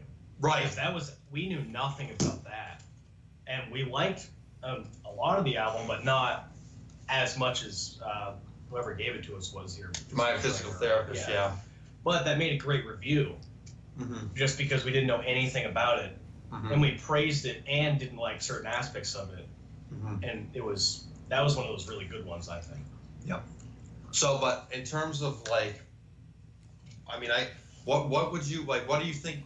I don't know really what more to talk about on our channel. Do you have any questions for us about our channel? Well, I remember like I said, the very first video I saw was the Destroyer one, and and I remember thinking, oh, it's kind of funny, it's kind of cool, and then I think the very next video I saw, because I was like, I'm going to check these guys out, so I went to your page. And the video I watched was, I think it was the debut album, and it was the one where John Cupcake teleports into your room. Yeah. And so you're sitting there, and it kind of like does the intro thing there, and no, that one don't have an intro. It just starts. You're sitting in your chair, you're sitting in your recliner, just chilling, and all of a sudden the screen flashes and John like falls down, and you're like, you look, and I showed it to my wife. My wife actually laughed out loud. She goes, "Oh, they're comedians," because you're like John, when you go? How many times have I told you to quit teleporting into my room? And my wife's like, "Okay, they're funny, So, but I love the intros. I love where you come in. Like there's one you walked in the door, and then like John sticks his head out of the side doorway, and and y'all go in and pick an album, take the glasses off, and you have I like that you have your kind of your theming and your branding that you're doing, and it'll change as you go. It'll change as you go. You'll find stuff that you like, stuff that works, stuff that doesn't. But I like your channel. I like the direction that it's going in. I'm excited about working with you guys. But now I want to ask you this because you talked earlier. And, you guys are young, and there's been a recent, vinyl resurgence. Vinyl is not like it used to be. Why do you think there's been a resurgence in vinyl? And not only it's not a resurgence because of people my age. It's a resurgence of what's known as the hipsters, and known as the guys that's your age or just a little older than you. Like my kids. My kids are 23, 24. They're going to vinyl stores. Whenever I tell them I'm going to the vinyl store, they're going with me. My son goes with me and buys Rush. My daughter goes with me and buys alternative music. And my other son I've got 5 kids from ages 20 to 26. And my other son goes with me, and he's in there buying NWA and all kinds of other stuff. But they're buying all this stuff on vinyl. So what is it about vinyl that you think is causing this resurgence? Do you think it's just a fad, or do you think What do you think? What is it about you guys? Answers, I guess. One, I think it would just be like, I know both of our fathers like Kiss, right? I know your dad doesn't. My dad likes parts of Kiss. My grandparents actually never, like, my grandmother yelled at me when I brought that Dynasty album. She's like, I don't want those devil worshippers in my house. And I was like, that's great. She's like, I never liked them. She's like, they're all weird. I was like, okay, I'll take it out. You know, and God love her. But yeah, I mean, my dad liked some of their songs, but he said, you know, around here it was one of those things where they didn't get a lot of radio play on the rock stations because, and he said, I mean, Michael Jackson was on the radio all the time. You know, that was. I like Michael Jackson. Let's get that's great. But what I'm saying is like, because a lot of my musical taste is from my father and just growing up with that music. But then another aspect that I don't think applies to me personally, but like if you go on YouTube and you listen to modern music, like really like brand new music, a lot of it sucks. And I think some people like it, and that's fine because everyone can like whatever they want. But then I think there's another aspect of like, is there anything better? And then they start going down that rabbit hole of playlists on YouTube and on Spotify. And then they find themselves listening to Led Zeppelin and stuff like that. Because I know that happens to me sometimes. I'll listen to something, like I'll listen to Kiss and then I'll find myself listening to Tool. Like it doesn't make any sense how I got there. But it's like somehow I found myself there and it's kind of cool. Because you just go on a journey. Yeah, I mean, for me, vinyls have been has always been a part of my life, and the audiophile in me believes that it's the best way to preserve the sound quality. I mean, you can't beat the sound of a clean vinyl record. I don't care what you say. I mean, to me that's the best sound. I mean, I've got a nice setup here from one of a close friend of mine. He gave me a Yamaha AV receiver and a bunch of Bose speakers and stuff. Gave me this Technics turntable, which Technics, if you happen to see this video, sponsor us. But for me, it was just something that I always grew up with, so I was always interested in. But for me, the people that I talk to that are interested in records, they buy the reprints because it was like an album they liked. You know, I don't see a lot of friends, like a lot of people that I know, like everyone talks about Pink Floyd's The Wall album. I like that album a lot. I think it's a good album. I don't know a whole lot about Pink Floyd. I know that that's a good album. But a lot of people will buy it and go, oh, I'm a Pink Floyd fan because I got a record. Okay, right. Well, you can call yourself whatever you want, but like, just because you have a record doesn't make you a fan. You know, I mean, it all really depends. And I don't really care if you call yourself a fan or not. I think mostly it's nostalgic. Yeah, I think these kids are trying to chase something or they see these people online like you that have all these albums and stuff. Like I'm totally jealous of your room. Like I would just bring a sleeping bag and sleep in that room. That's so great. It's like that. I love that setup. I love it. But that's kind of where I was going. Like people are going into this old music, or not necessarily old, but a little older than what there is now. Well, they like to get the experience, right? Too. And so to get the whole experience, it's like, oh, this came on this like huge black like disc thing. What is this? And it comes with all these accessories and things. But I see a lot of people, instead of going and trying to hunt for the old stuff, which to me, like this Kiss Destroyer album, I bought this at Best Buy for the first album because I saw it. I sold a pair of ice skates to pay for this, and we both work too, by the way. We're like all your money that you make extra goes into editing stuff and records and stuff, and my stuff goes into. Yeah. I mean, it's crazy, you know, how much money we put into this, but this album. I don't think we ever played on the record player because we had the re-release. The re-release. Yeah. I don't think we played it. I don't think so. So we bought this as a prop, or I bought this as a prop. But to me, I like the story. You know, and that's why I like going to record stores and stuff. I haven't bought any of these Kiss albums from our local record store, but I like going in there and picking his brain. But a lot of kids will just buy the reprints. Be like, yep, you know, like I don't know, what's a famous album? Thriller. Sure. So like anyone that likes Michael Jackson, oh, I got a record player, and it's one of those briefcase turntables that like has awful sound quality. And then they're like, I'm a vinyl collector because I went down to Best Buy and bought 3 records. Yeah. Okay, you can be whatever you want. I'm being a sarcastic a-hole right now because I mean it just ticks me off a little bit, but to me, part of the experience, you're missing the experience if you buy all of your records reprint, you know. So I think that's where I'm at. But can you do your question one more time, because we kind of went off on some tangent. But yeah, I think you asked about like why the vinyl resurgence, right? Yeah, what do you think for somebody that's you guys' age, from your standpoint, why do you think vinyl, specifically vinyl, has made the comeback that it's made? I mean, I think people perceive it as being cool. Personally, I would agree. That's why I like it. Yeah, I mean, I think it's retro. That's the I like the audio part of it, but You get it? I think so. I'm gonna close the window. That's probably where they're coming from. But I mean, it's just, I think that's really what it is young kids think it's cool. I mean, they'll go and buy lava lamps and put up their peace posters and, do that. So, we don't do that stuff. But it's just one of those things where for us, I mean, most of your vinyls are reprints, but you've got some that are originals. Mm-hmm. But, I really don't know. That's one of those. Because like what you said about buying, like you'd rather buy old, like real initial releases, right? Like first. Well, releases. it's a piece of history. Right. All those Jim Croce records that I have that are at where I'm staying. I mean, Jim Croce is one of those people where I don't think they're reprinting his albums. So the only way to get them is to get the originals. Right. There's some albums you can't get unless you buy the originals. They're not reprinted. They probably won't be reprinted.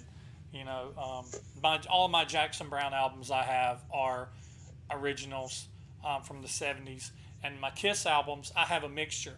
I like collecting whenever they do like the colored vinyl releases. I try to buy them because they're marking the 40th and the 45th anniversaries. The 2014 reprints, I've been trying to collect all of them. And then I like to go and I like to have the originals of stuff. And then if there's variants, I like to have the variants. Like me and you were talking, Russ, when I showed you all the versions of Rock and Roll Over I have. And every one of them is different. Yeah. Because I've got the teardrop one, I've got the orange translucent, I've got the original, I've got a Columbia Record House version, I've got the 2014 repress from the 2014. So I've got several versions of that. I've got several versions of and I've got some imports. I'm actually getting ready to. One of the things I'm getting ready to start spending a lot of money doing, because I've got double platinum. It arrived at my office. I heard they called me and said, "You got a package from Germany." I was like, "Yes, it's my double platinum." I got mine in the mail the other day too, and the corner of it was bent. I was pretty upset. Oh man, I hope mine's not. I really am. But I was online on the Amazon DE website and just looking at all these Kiss albums, and something about seeing an album that I've saw for 40 years with the double lightning bolts, and then seeing it with those squared off S's, and seeing how that they photoshopped and did it in like Alive, and seeing it on my favorite album cover, instead of seeing the lightning bolts, it's the round, squared off S's, and I'm like, these things are only about $20, $20-$30. The shipping's cheap enough since it's coming from Amazon. It may take 2 to 3 weeks to get it, but I'm actually going to start collecting some of the German, just because I like the way that the S's look. Yeah. So my son, I asked him the same question, and I think he basically gave the same answer that you guys did. One, he's a musician, he's a guitarist, and he grew up in my house, of course, and playing drums and playing guitar, and he's all about audio quality. He's learning to mix and learning to record stuff that I did for years, and so he's all about sound quality, and so he's buying vinyl records as he finds them of Rush and different things. He's buying the vinyl records as of right now, he doesn't even have a system to play them on. He's keeping them at my house because he's saving up his money to get a nice system, and he doesn't want to get something new. He wants to get something vintage. He's looking for something that's used and vintage, from the amplifier, from the turntable to the preamp to the amplifier. I think he may go modern on the speakers, because I think he may go with Bose, because that's what I have, and he likes my Bose system. So, but as far as when it comes down to, the actual stuff, but he's not letting the fact that he doesn't have the equipment yet keep him from, when he finds a good copy of a Rush album or some album in the store, he goes ahead and buys it for the future. Rick mentioned something that I think that is really cool, and I've seen him do it in his videos. Me and him, we collect a little bit differently. Whenever he collects stuff, if you watch his videos, he likes collecting things that are what I would say gently used, or has been written on. He just mentioned about names being written on things, and that kind of brought something to my memory. And I think me and him talked about this in a chat.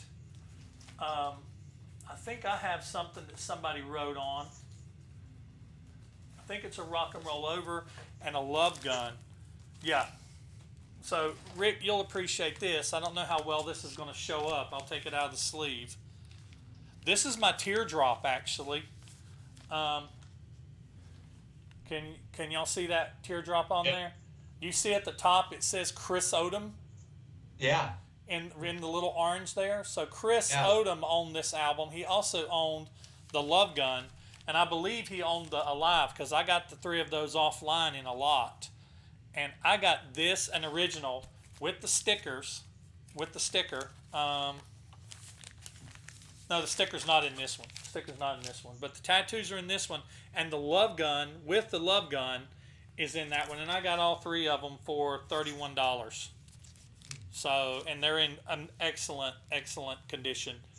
But, we had one. This is my copy of Alive. And I think the girl's name that signed it, you probably can't see it, down bottom there. She signed it in blue ink.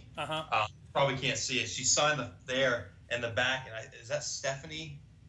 That's what it looks like. Stephanie DeMarco. But I got, this is an original. I think this is the first pressing of the Alive. And for me, it's really a history for me. But it's also, like John was saying, about listening and going through the songs. For me, when I do music, when I hear an artist on the radio, I'll Shazam it, Shazam it. And then what I'll do is I'll look the song up on Spotify. And then if it's a song that I like, I'll what was the lady I've been listening to? We mentioned her before. The one that the two Eagles. Linda Ronstadt. One of her famous songs was the "When Will I Be Loved." Mm-hmm. And I love that song. I really, I heard that song on that '70s show. Believe it or not, I love that show. But it was, and what I'll do is I'll take the one song and then I'll start listening to it on the greatest hits compilation album, and then all those songs that are good on that one, I'll backtrace them to albums, and then I'll listen to those albums, and if there's like 2 or 3 songs that are good on it, I'll buy the album, listen to the whole thing.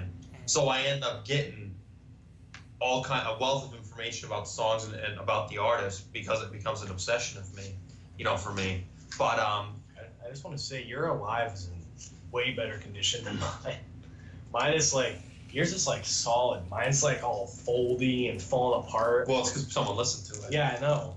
But Ronnie Parker in the chat said, so many things you can do with a vinyl album. You can enjoy the artwork, which we forgot to mention. The artwork, to me, you want to hold that for me? We're just going to use I know what you're going to say, but... Look at the debut album on that. Look at the cover of the debut album on that, and look at the CD. You probably can't see that, but there's the CD. It's probably glaring really bad. Yeah, a little bit. But you get like 6 inches versus big inches. I don't know how much that is, but I think it's around 12. I think it's a little more than 12. A little shy of 12, I think, or maybe just a little more than 12. But I mean, just the artwork that you get. I mean, you get a CD and a jewel case, with the CD, the vinyl, you get the artwork. You can hang it up. I'll sit there and I'll just, I'm just fascinated, and it's not just Kiss; it's all of them. Yeah. But he said the artwork, the music. I mean, I love listening to vinyls. I love hearing the imperfections of the vinyl too, the crackles and stuff. The pops and stuff, even though you're not supposed to have those. And the third one is you can get it autographed, and autographed records are a lot cooler than autographed CDs, in my opinion. And actually, a thing with that, you can't autograph an iTunes purchase. You know what I mean? Right, and you technically don't own the iTunes purchase either, because if iTunes says, we're retracting all your rights to listen to our music, if you haven't turned them into MP3s and put them on your computer, they're gone. And everyone's like, well, that will never happen. It's like, okay. Yeah. But I mean, like, it's not a physical thing. Like, even a CD is a physical thing. Right. Or like a vinyl, you can hold it. Like, you know what I mean? It's something there. And then you put it on the record player and you put the needle down. I mean, Kiss is a prime example of the album artwork that makes the collecting the vinyls worth it. I mean, the Eagles is another example. I mean, we've got all Kiss around me right now. It's just because that was the kind of the premise of the. Well, there's an album I want to show you. Talking about that, things that you can do with an album. Check this out. So, this is one of the albums I've got double of. I remember I said I was going to send you some doubles of my Jackson Browne. Oh, I love Jackson Browne. So this is for every man. This has "Take It Easy" on it. A lot of people don't realize that Jackson Browne was the original writer of "Take It Easy." And he started writing it, and then he kind of shelved it because he had not finished it. And Glenn Frey was his roommate at the time. Yeah. You mentioned Glenn Frey, Linda Ronstadt. Those guys were all living like in an apartment complex. And because he lived in the basement of Glenn Frey's apartment. Right. It was like $50 a month or something that he rented it from him. And so this has "Take It Easy" on it. It's got "These Days." It's got "For Every Man." I mean, this is an amazing album. I got this for $5, but check this out. So you see the album, but if I start to pull this out, that's cut out. That's cut out there. And so the album is like that. But when you pull it out, it's the front of the album still printed on the inside. I think I've got a couple of albums like that, actually. That's just cool to me. And this is like thick. Like this is almost the same stock as the album itself. So do a thick scale right now on the live stream. We're gonna do a thick scale. All right, let's do a thick scale. So let's see if you can. Here's the thing. So let's do it. Wait a minute. I gotta hold it like you guys do. It's probably not very. It's not. I wouldn't say. See, what does y'all's thick scale go up to? 4 C's? 5. 5 C's? Yeah. I'd say it's a 2.5, a 3. It's not the most flimsy album I've ever felt, but it's not the heaviest either. Another thing that you have with albums that you don't have with a lot of other things is, I noticed because the run out groove on this side is really big, all the hidden messages that used to be etched into these albums and stuff. Their albums have there's a lot of notorious albums that have things etched into the run out groove. So that's with vinyl. It's the packaging. It's almost like, to me, I like to liken vinyl to a box of cereal. You take the cereal out of the box, and then while you're sitting there enjoying the cereal, what did we do? We read the box. We'd set the box in front of us, and we would read the box while we were. And the people that made it knew that, because they'd put stuff on the back. And remember those cereal boxes where they'd have like an album on the back of them, and you could like cut it out and you could play it. I think I had an album one time like that when I was a kid. It came on the back of a Boo Berry or a Frankenberry or whatever album, but you cut it out of the back of the cereal box, and you could put it on your record player and play it. So yeah, it's like albums are like the cereal boxes of music media, you know, because there's so much you can do with it. Posters and order forms, books, tattoos. Look at what Kiss did. Look at all the stuff that Kiss did. The Love Gun pop that Rick just did.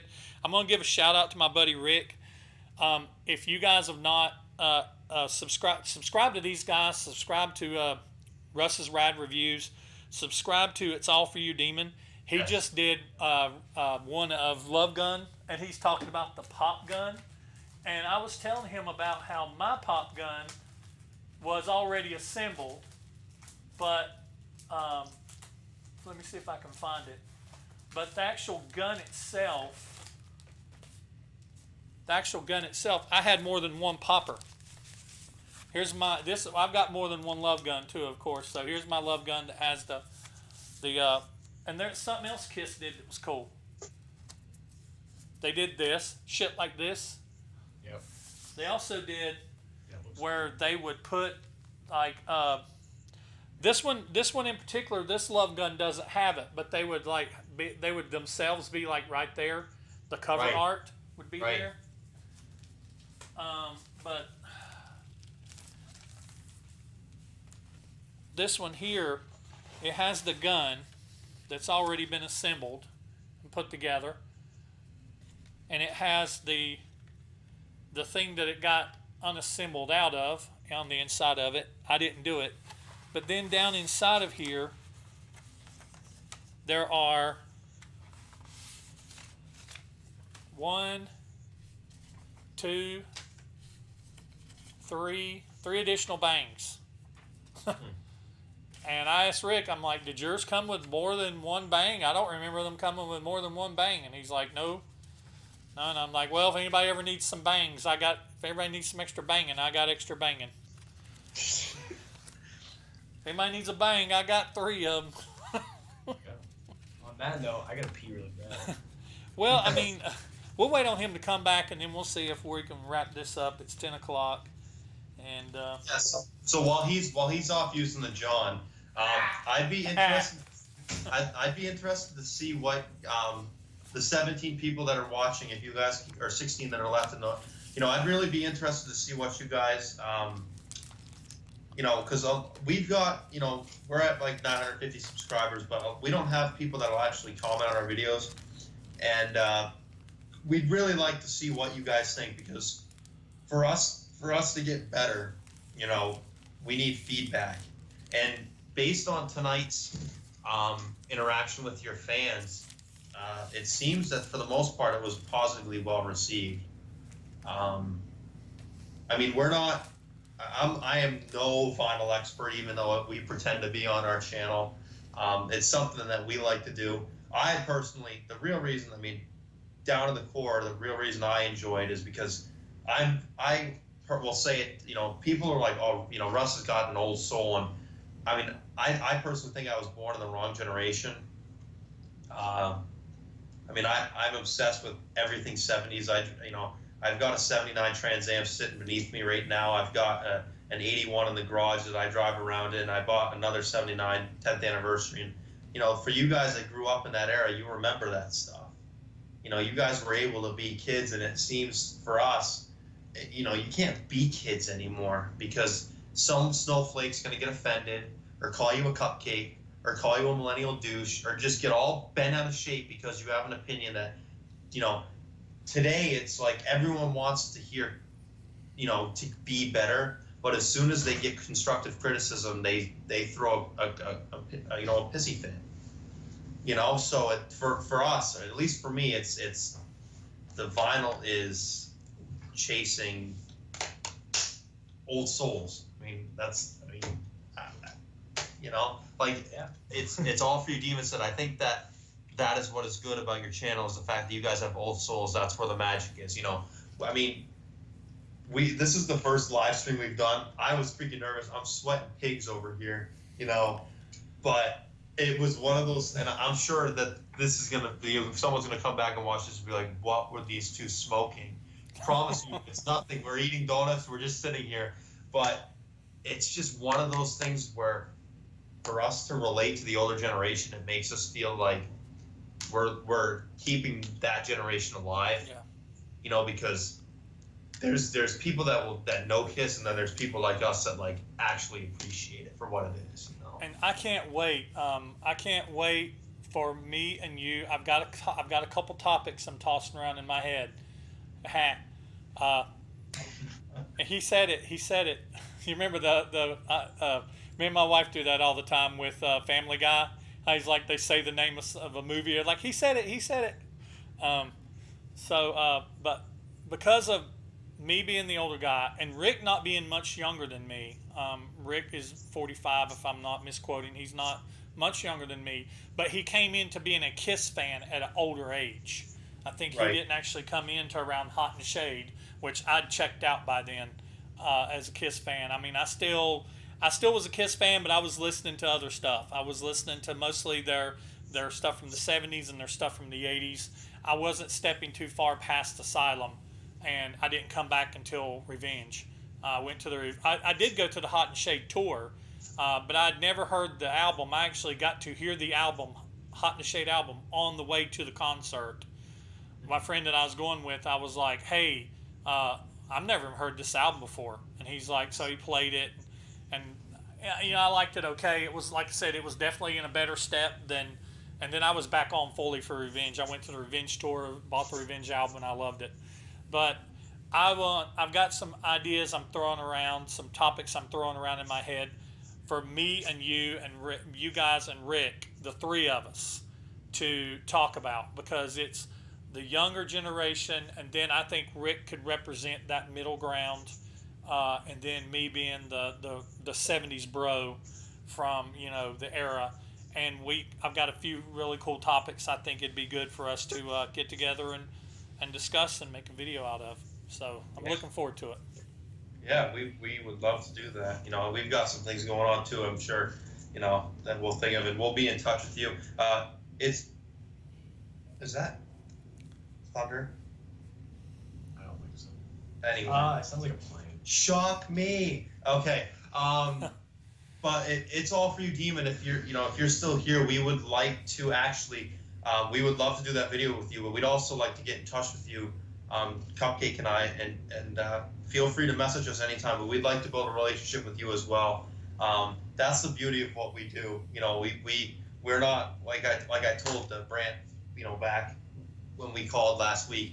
We never really got into this for the money. We'd like to make enough to sustain, what we're buying for the channel, but it's really a passion of keeping that generation of music alive, because today's generation of music, I mean, if you threw a rock at any of the artists today, and like just chucked it into a room of people, 10 years from now, most of them won't even be remembered. Like Taylor Swift, everyone thinks she's fabulous and she is a good artist, but she is not in 20, 30 years from now, 50 years from now, going to be remembered as much as like these iconic bands, Kiss, like the Eagles. I mean, and these are ones that I'm just saying right now, but even the less popular ones, Jim Reeves, believe it or not, he was a 50s, a lot of people after that didn't really know who he was. But I mean, if you had a chance to go through my music library, if we did a live stream for that, I mean, you'd be blown away with some of the music. And it's some of it I've never listened to, but like, then there's sometimes where I feel like I want to listen to Britney Spears, hit me baby one more time, or whatever that song is, hit me baby one more time. Anyway, but But I definitely think me and Rick, we've got some stuff that we're planning on, we're working on too. And the thing about you mentioned about not trying to get above 1,000 to monetize, to make money, to whatever. Anything that I make, I've been monetized since February. I was monetized. After I got through the review period. They started my monetization in March, and I've gotten 2 checks from them so far, and everything that I have gotten has gone right back into purchasing stuff for the channel. So what I get, I put right back in. What I get, I put right back in. I have a Patreon channel. I have a Patreon page where people subscribe. They also give me information. They get the rights to get videos first. They got exclusive videos. I make a 5-minute video every week, and just only they get to see it. And sometimes it's just really personal stuff. Sometimes it's giving a little tour of my room, or me outside in the backyard, vacuuming the pool while I'm, or whatever. It's sometimes it's I'll put my phone on the dash while I'm driving down the road, and I'll just be talking out loud and thinking, and then I put that there for them. It gives them kind of behind the scenes and everything. But all that money that I make, and it isn't a lot. This is not my day job. My day job, I'm a nerd, but it goes right back into the channel. It goes right back into purchasing albums and purchasing equipment to be able to make these videos and to be able to do this kind of stuff. So, but you guys, I want to see you guys get to 1,000 soon. And everybody that's watching this, everybody that watches this now, watches it in the future, go like these guys, subscribe, be sure to hit the notification bell, and go to Rick's channel. It's All For You Demon.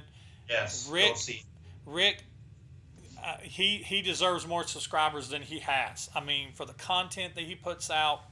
And one of the things I love about Rick's channel so much is he's very much a nostalgia guy, and he lives very much in the past and looking back on things, and he will wax on things that when I hear it, I'm just like, oh man, why can't this guy move in with me? Why can't him and his family come and rent my upstairs? I've got upstairs. They can come rent, come live with me, because we would be like peas in a pod, man.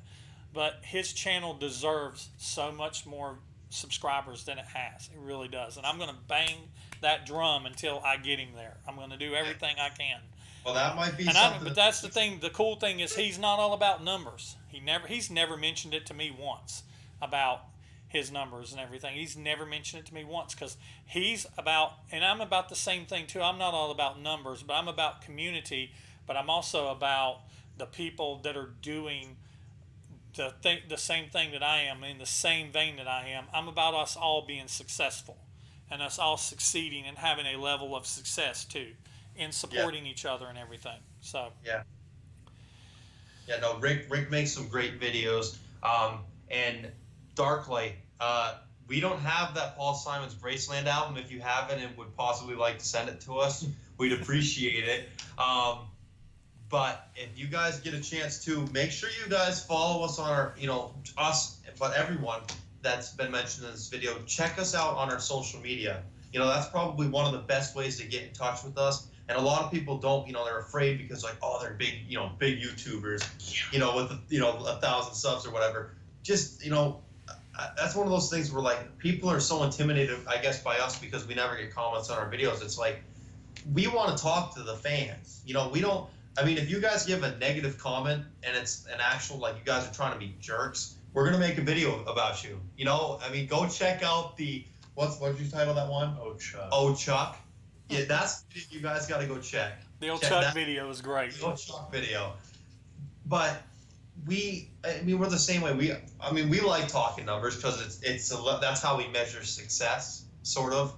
That, unfortunately, that's how YouTube measures success. I guess, yeah. We like but in all honesty, it's one of those things where we're just both working and putting it into something, and we don't know if this is ever going to be something huge, but we enjoy what we're doing. I do. I don't know if you do, but yeah, it's just one of those things. But maybe at some point we'll be able to actually meet each other face to face and do a group of videos.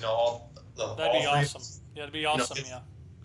I've talked to Rick about us meeting up one day. He lives in Kansas City, or near Kansas City, and I live in the western part of North Carolina near Asheville, and you guys are up in Maine, right? Yeah. So we have to find a central location. But that'd be cool. Yeah, I'd love to get together and make a video. You guys need to check out, if you haven't seen Rick's video, you need to check out when him and his friends went to New York to see Kiss at the Garden. And it was so cool. He didn't just make a video about going to see Kiss at the Garden. It really wasn't so much about that. That was touched on very lightly. But what he did touch on was they went to all these iconic places in New York where Kiss had either shot a photo of or been shot a photo, where they recorded a music video.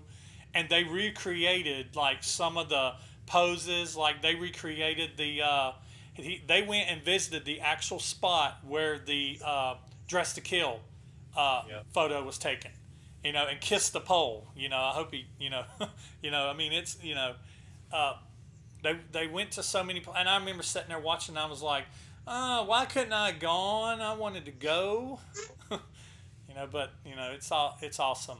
That you need to check that video out. Definitely, it's really cool to see all the places that they went and saw where Kiss actually.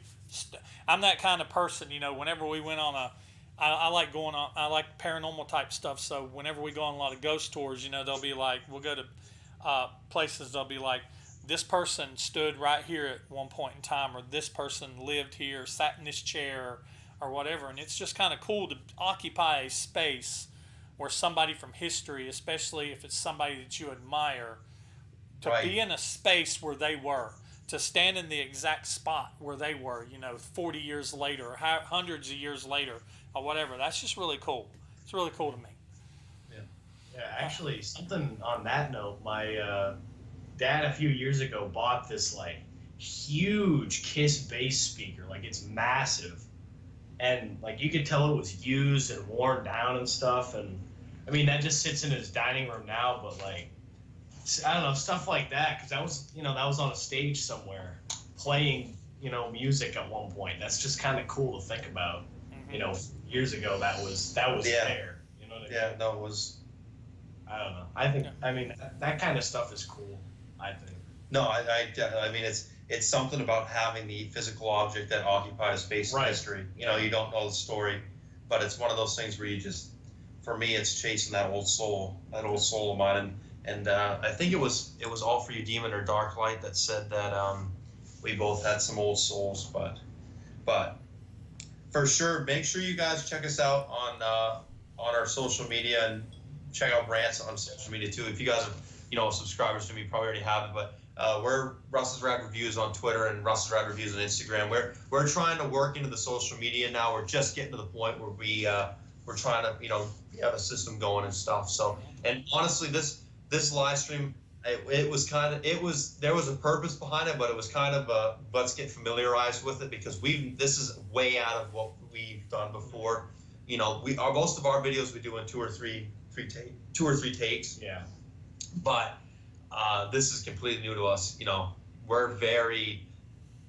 We take a little bit of time to think about things, but we're right on the spot right now. So, we'll probably watch this tomorrow and be like, oh my God. No, don't. I think you've done fine. I think everybody will say that you've done great. I mean, for it to be your first live stream, I've gotten to where I've done it for over a year and a half now, and it's just kind of another day at the office for me. Whenever I make a video or when I sit down and do it, I have my system now. I have my way, and at the same time, I have my system and I have my way, but at the same time, I try not to become complacent. I try to throw a little stuff in. I try not to become predictable. Even though I do have a format, I like my format that I have. Will it always be that way? No, but I know that my format's going to change, but my format's going to change when I hit a certain milestone that I'm approaching, and then my format's going to change a little bit, and you guys will just have to see when that happens, because I've seen that happen with channels too. It's like they get to a certain point, and it's like, okay, we need the format change a little bit, and then there's a change of format. So, but yeah, guys, this has been fun. I appreciate everybody that's hung out with us. We were up as high as 25 or so, and we've got 17 watching now. I appreciate everybody that's. You guys should review Kiss Meets the Phantom of the Park. Yeah, we were just about to say something to that. That'd be fun we could do. Yeah. I've been thinking about doing all the Kissologies and Phantom of the Park. Yeah. I think that'd be great. That'd be a long video, but it would be neat. But good night, Channel Ron. We'll see you later. Yes. Thanks for stopping. Yeah, so everybody, just thanks for stopping by. Thanks for being in the live feed, and we appreciate it. Like I said, check me out. If you haven't already subscribe, hit the notification if you're watching this, and check these guys out. Like I said, real impressed with them, and make sure you check out Rick too. Rick, we're gonna get your subscribers up. Between the two of us, we are gonna get you up. I don't know how many of our subscribers are actually legitimate humans. I think they might just be little blobs, but because they don't really type anything on our videos, which is concerning. But we're gonna get you up there because you've been here all freaking night, and you are a hardcore Kiss fan, and so like Brant said, we're gonna take care of our own. So we just wanted to say thank you for the opportunity to speak to your fan base. We really appreciate it. I remember when I told John, hey, there's a guy on YouTube that wants to do a live stream with us, and he's like, or whatever he said to me, probably something we can't repeat, but I don't know about that, but well, I think he said holy F or something. Well, yeah, I mean, it's kind of surreal to be. We've only been doing this for so long, and it's 5 months. We're already talking to another YouTuber, right? I mean, it's crazy. It's weird. It's awesome. We never would have thought starting that Destroyer video that this is where we would be right now, because we started that off as just one of those hobby things, and it's turned into something that people are at like there's 18 people here, and I bet these 18 people have been watching it since we started it 2.5 hours ago, or however long we've on. That happens with my viewers a lot. There's people that they're there from the beginning to the end.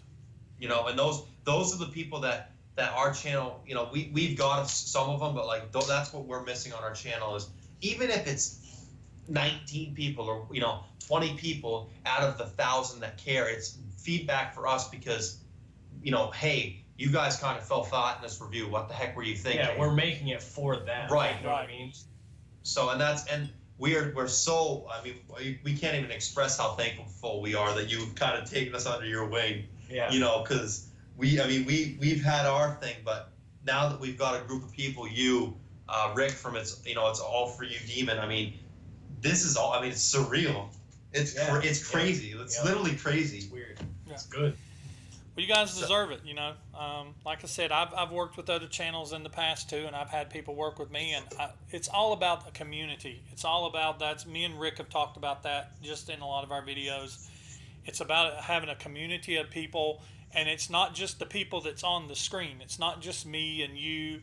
It's the people that's down here commenting too. I'll go back, and a lot of times I don't get to read all the comments. They'll fly by, but whenever I get off the live feed, I always stay on whenever I turn the video off, I always keep it up on my phone, and I'll go back through, and anybody that's still on, I'll comment in there, or I made kind of like a after the show chat. I'll do a little after the show chat or something like that, because it's just, it's not just about me or about you guys or about Rick or anybody else. It's about the community. And right. It's about people, like I said, it wasn't my intention for us to sit and talk about Kiss all night, but we almost did until I, got you guys talking about yourself, and we started talking about vinyl and stuff like that. Because Kiss is one of those people, when you're passionate about something, it's easy to sit and talk for 2-3 hours, and having this medium to be able to do it, where we can either visually chat and audibly talk, and we can see words on a screen and we can reply to them. It's that community that I really love too. I love making things and putting them out there for people to be able to experience and entertain and be entertained or be informed, and then be able to give feedback. I like constructive feedback. The trolls I can do without, but I make videos about them from time to time too. I hadn't done one in a while, but that usually comes with me. It usually comes with the controversial videos. When I make a controversial one, I sit back and I'm like, I know the trolls are going to come at me. I know they are, but they'll accuse me of being a loser, being fat, being old. Get a girlfriend, get a boyfriend, get a job. It's like I've got all that except for the boyfriend. I've got all that. Well, I don't have the girlfriend. I got a wife, so I don't think she'd approve of that. She's pretty progressive thinking, but. I don't know. Anyway, but guys, we'll go ahead and call this out, man. I appreciate you guys taking the time, and everybody that's down there in the chat. I appreciate you guys too. Hope you guys were entertained and had a laugh. And we'll go ahead and end this, and we'll We'll do it again sometime. Yeah, no, it sounds like an awesome plan. And the 19 people left, and for anyone that happened to stop by and or sees this or watches this, thank you very much. Hey, look, check this out. You see at the very bottom, see April M. Nope, not today. That's my wife. Next time. Yeah. Not today. Not today. No girlfriend today. But, so anyway. But we appreciate it. So thank you very much, you guys, for thank you. stopping by. The 19 people, 21 people that are watching, we really appreciate it, and we hope you guys enjoy our content. Let us know how we're doing. We'd really appreciate it if we got off this live stream and we got 20 new comments on our videos, even if they're slightly negative, like, hey, you guys, what are you doing? We'd appreciate it. But I'm gonna upload some more videos. Don't worry, I'll get them out. But we definitely want to do this again. And if you guys, like anyone else that stopped by this video that's in the KISS community that we haven't been able to talk to, because Rick seems to have built a relationship with us through you. I'd love to do maybe another live stream with a possible conference call with a thing, or we can do another one of these. Yeah, this is sweet. So we'll work on our set so you guys can actually, we'll be Eagles night or 70s night or something. We'll keep it fun. So. All right, sounds good, man.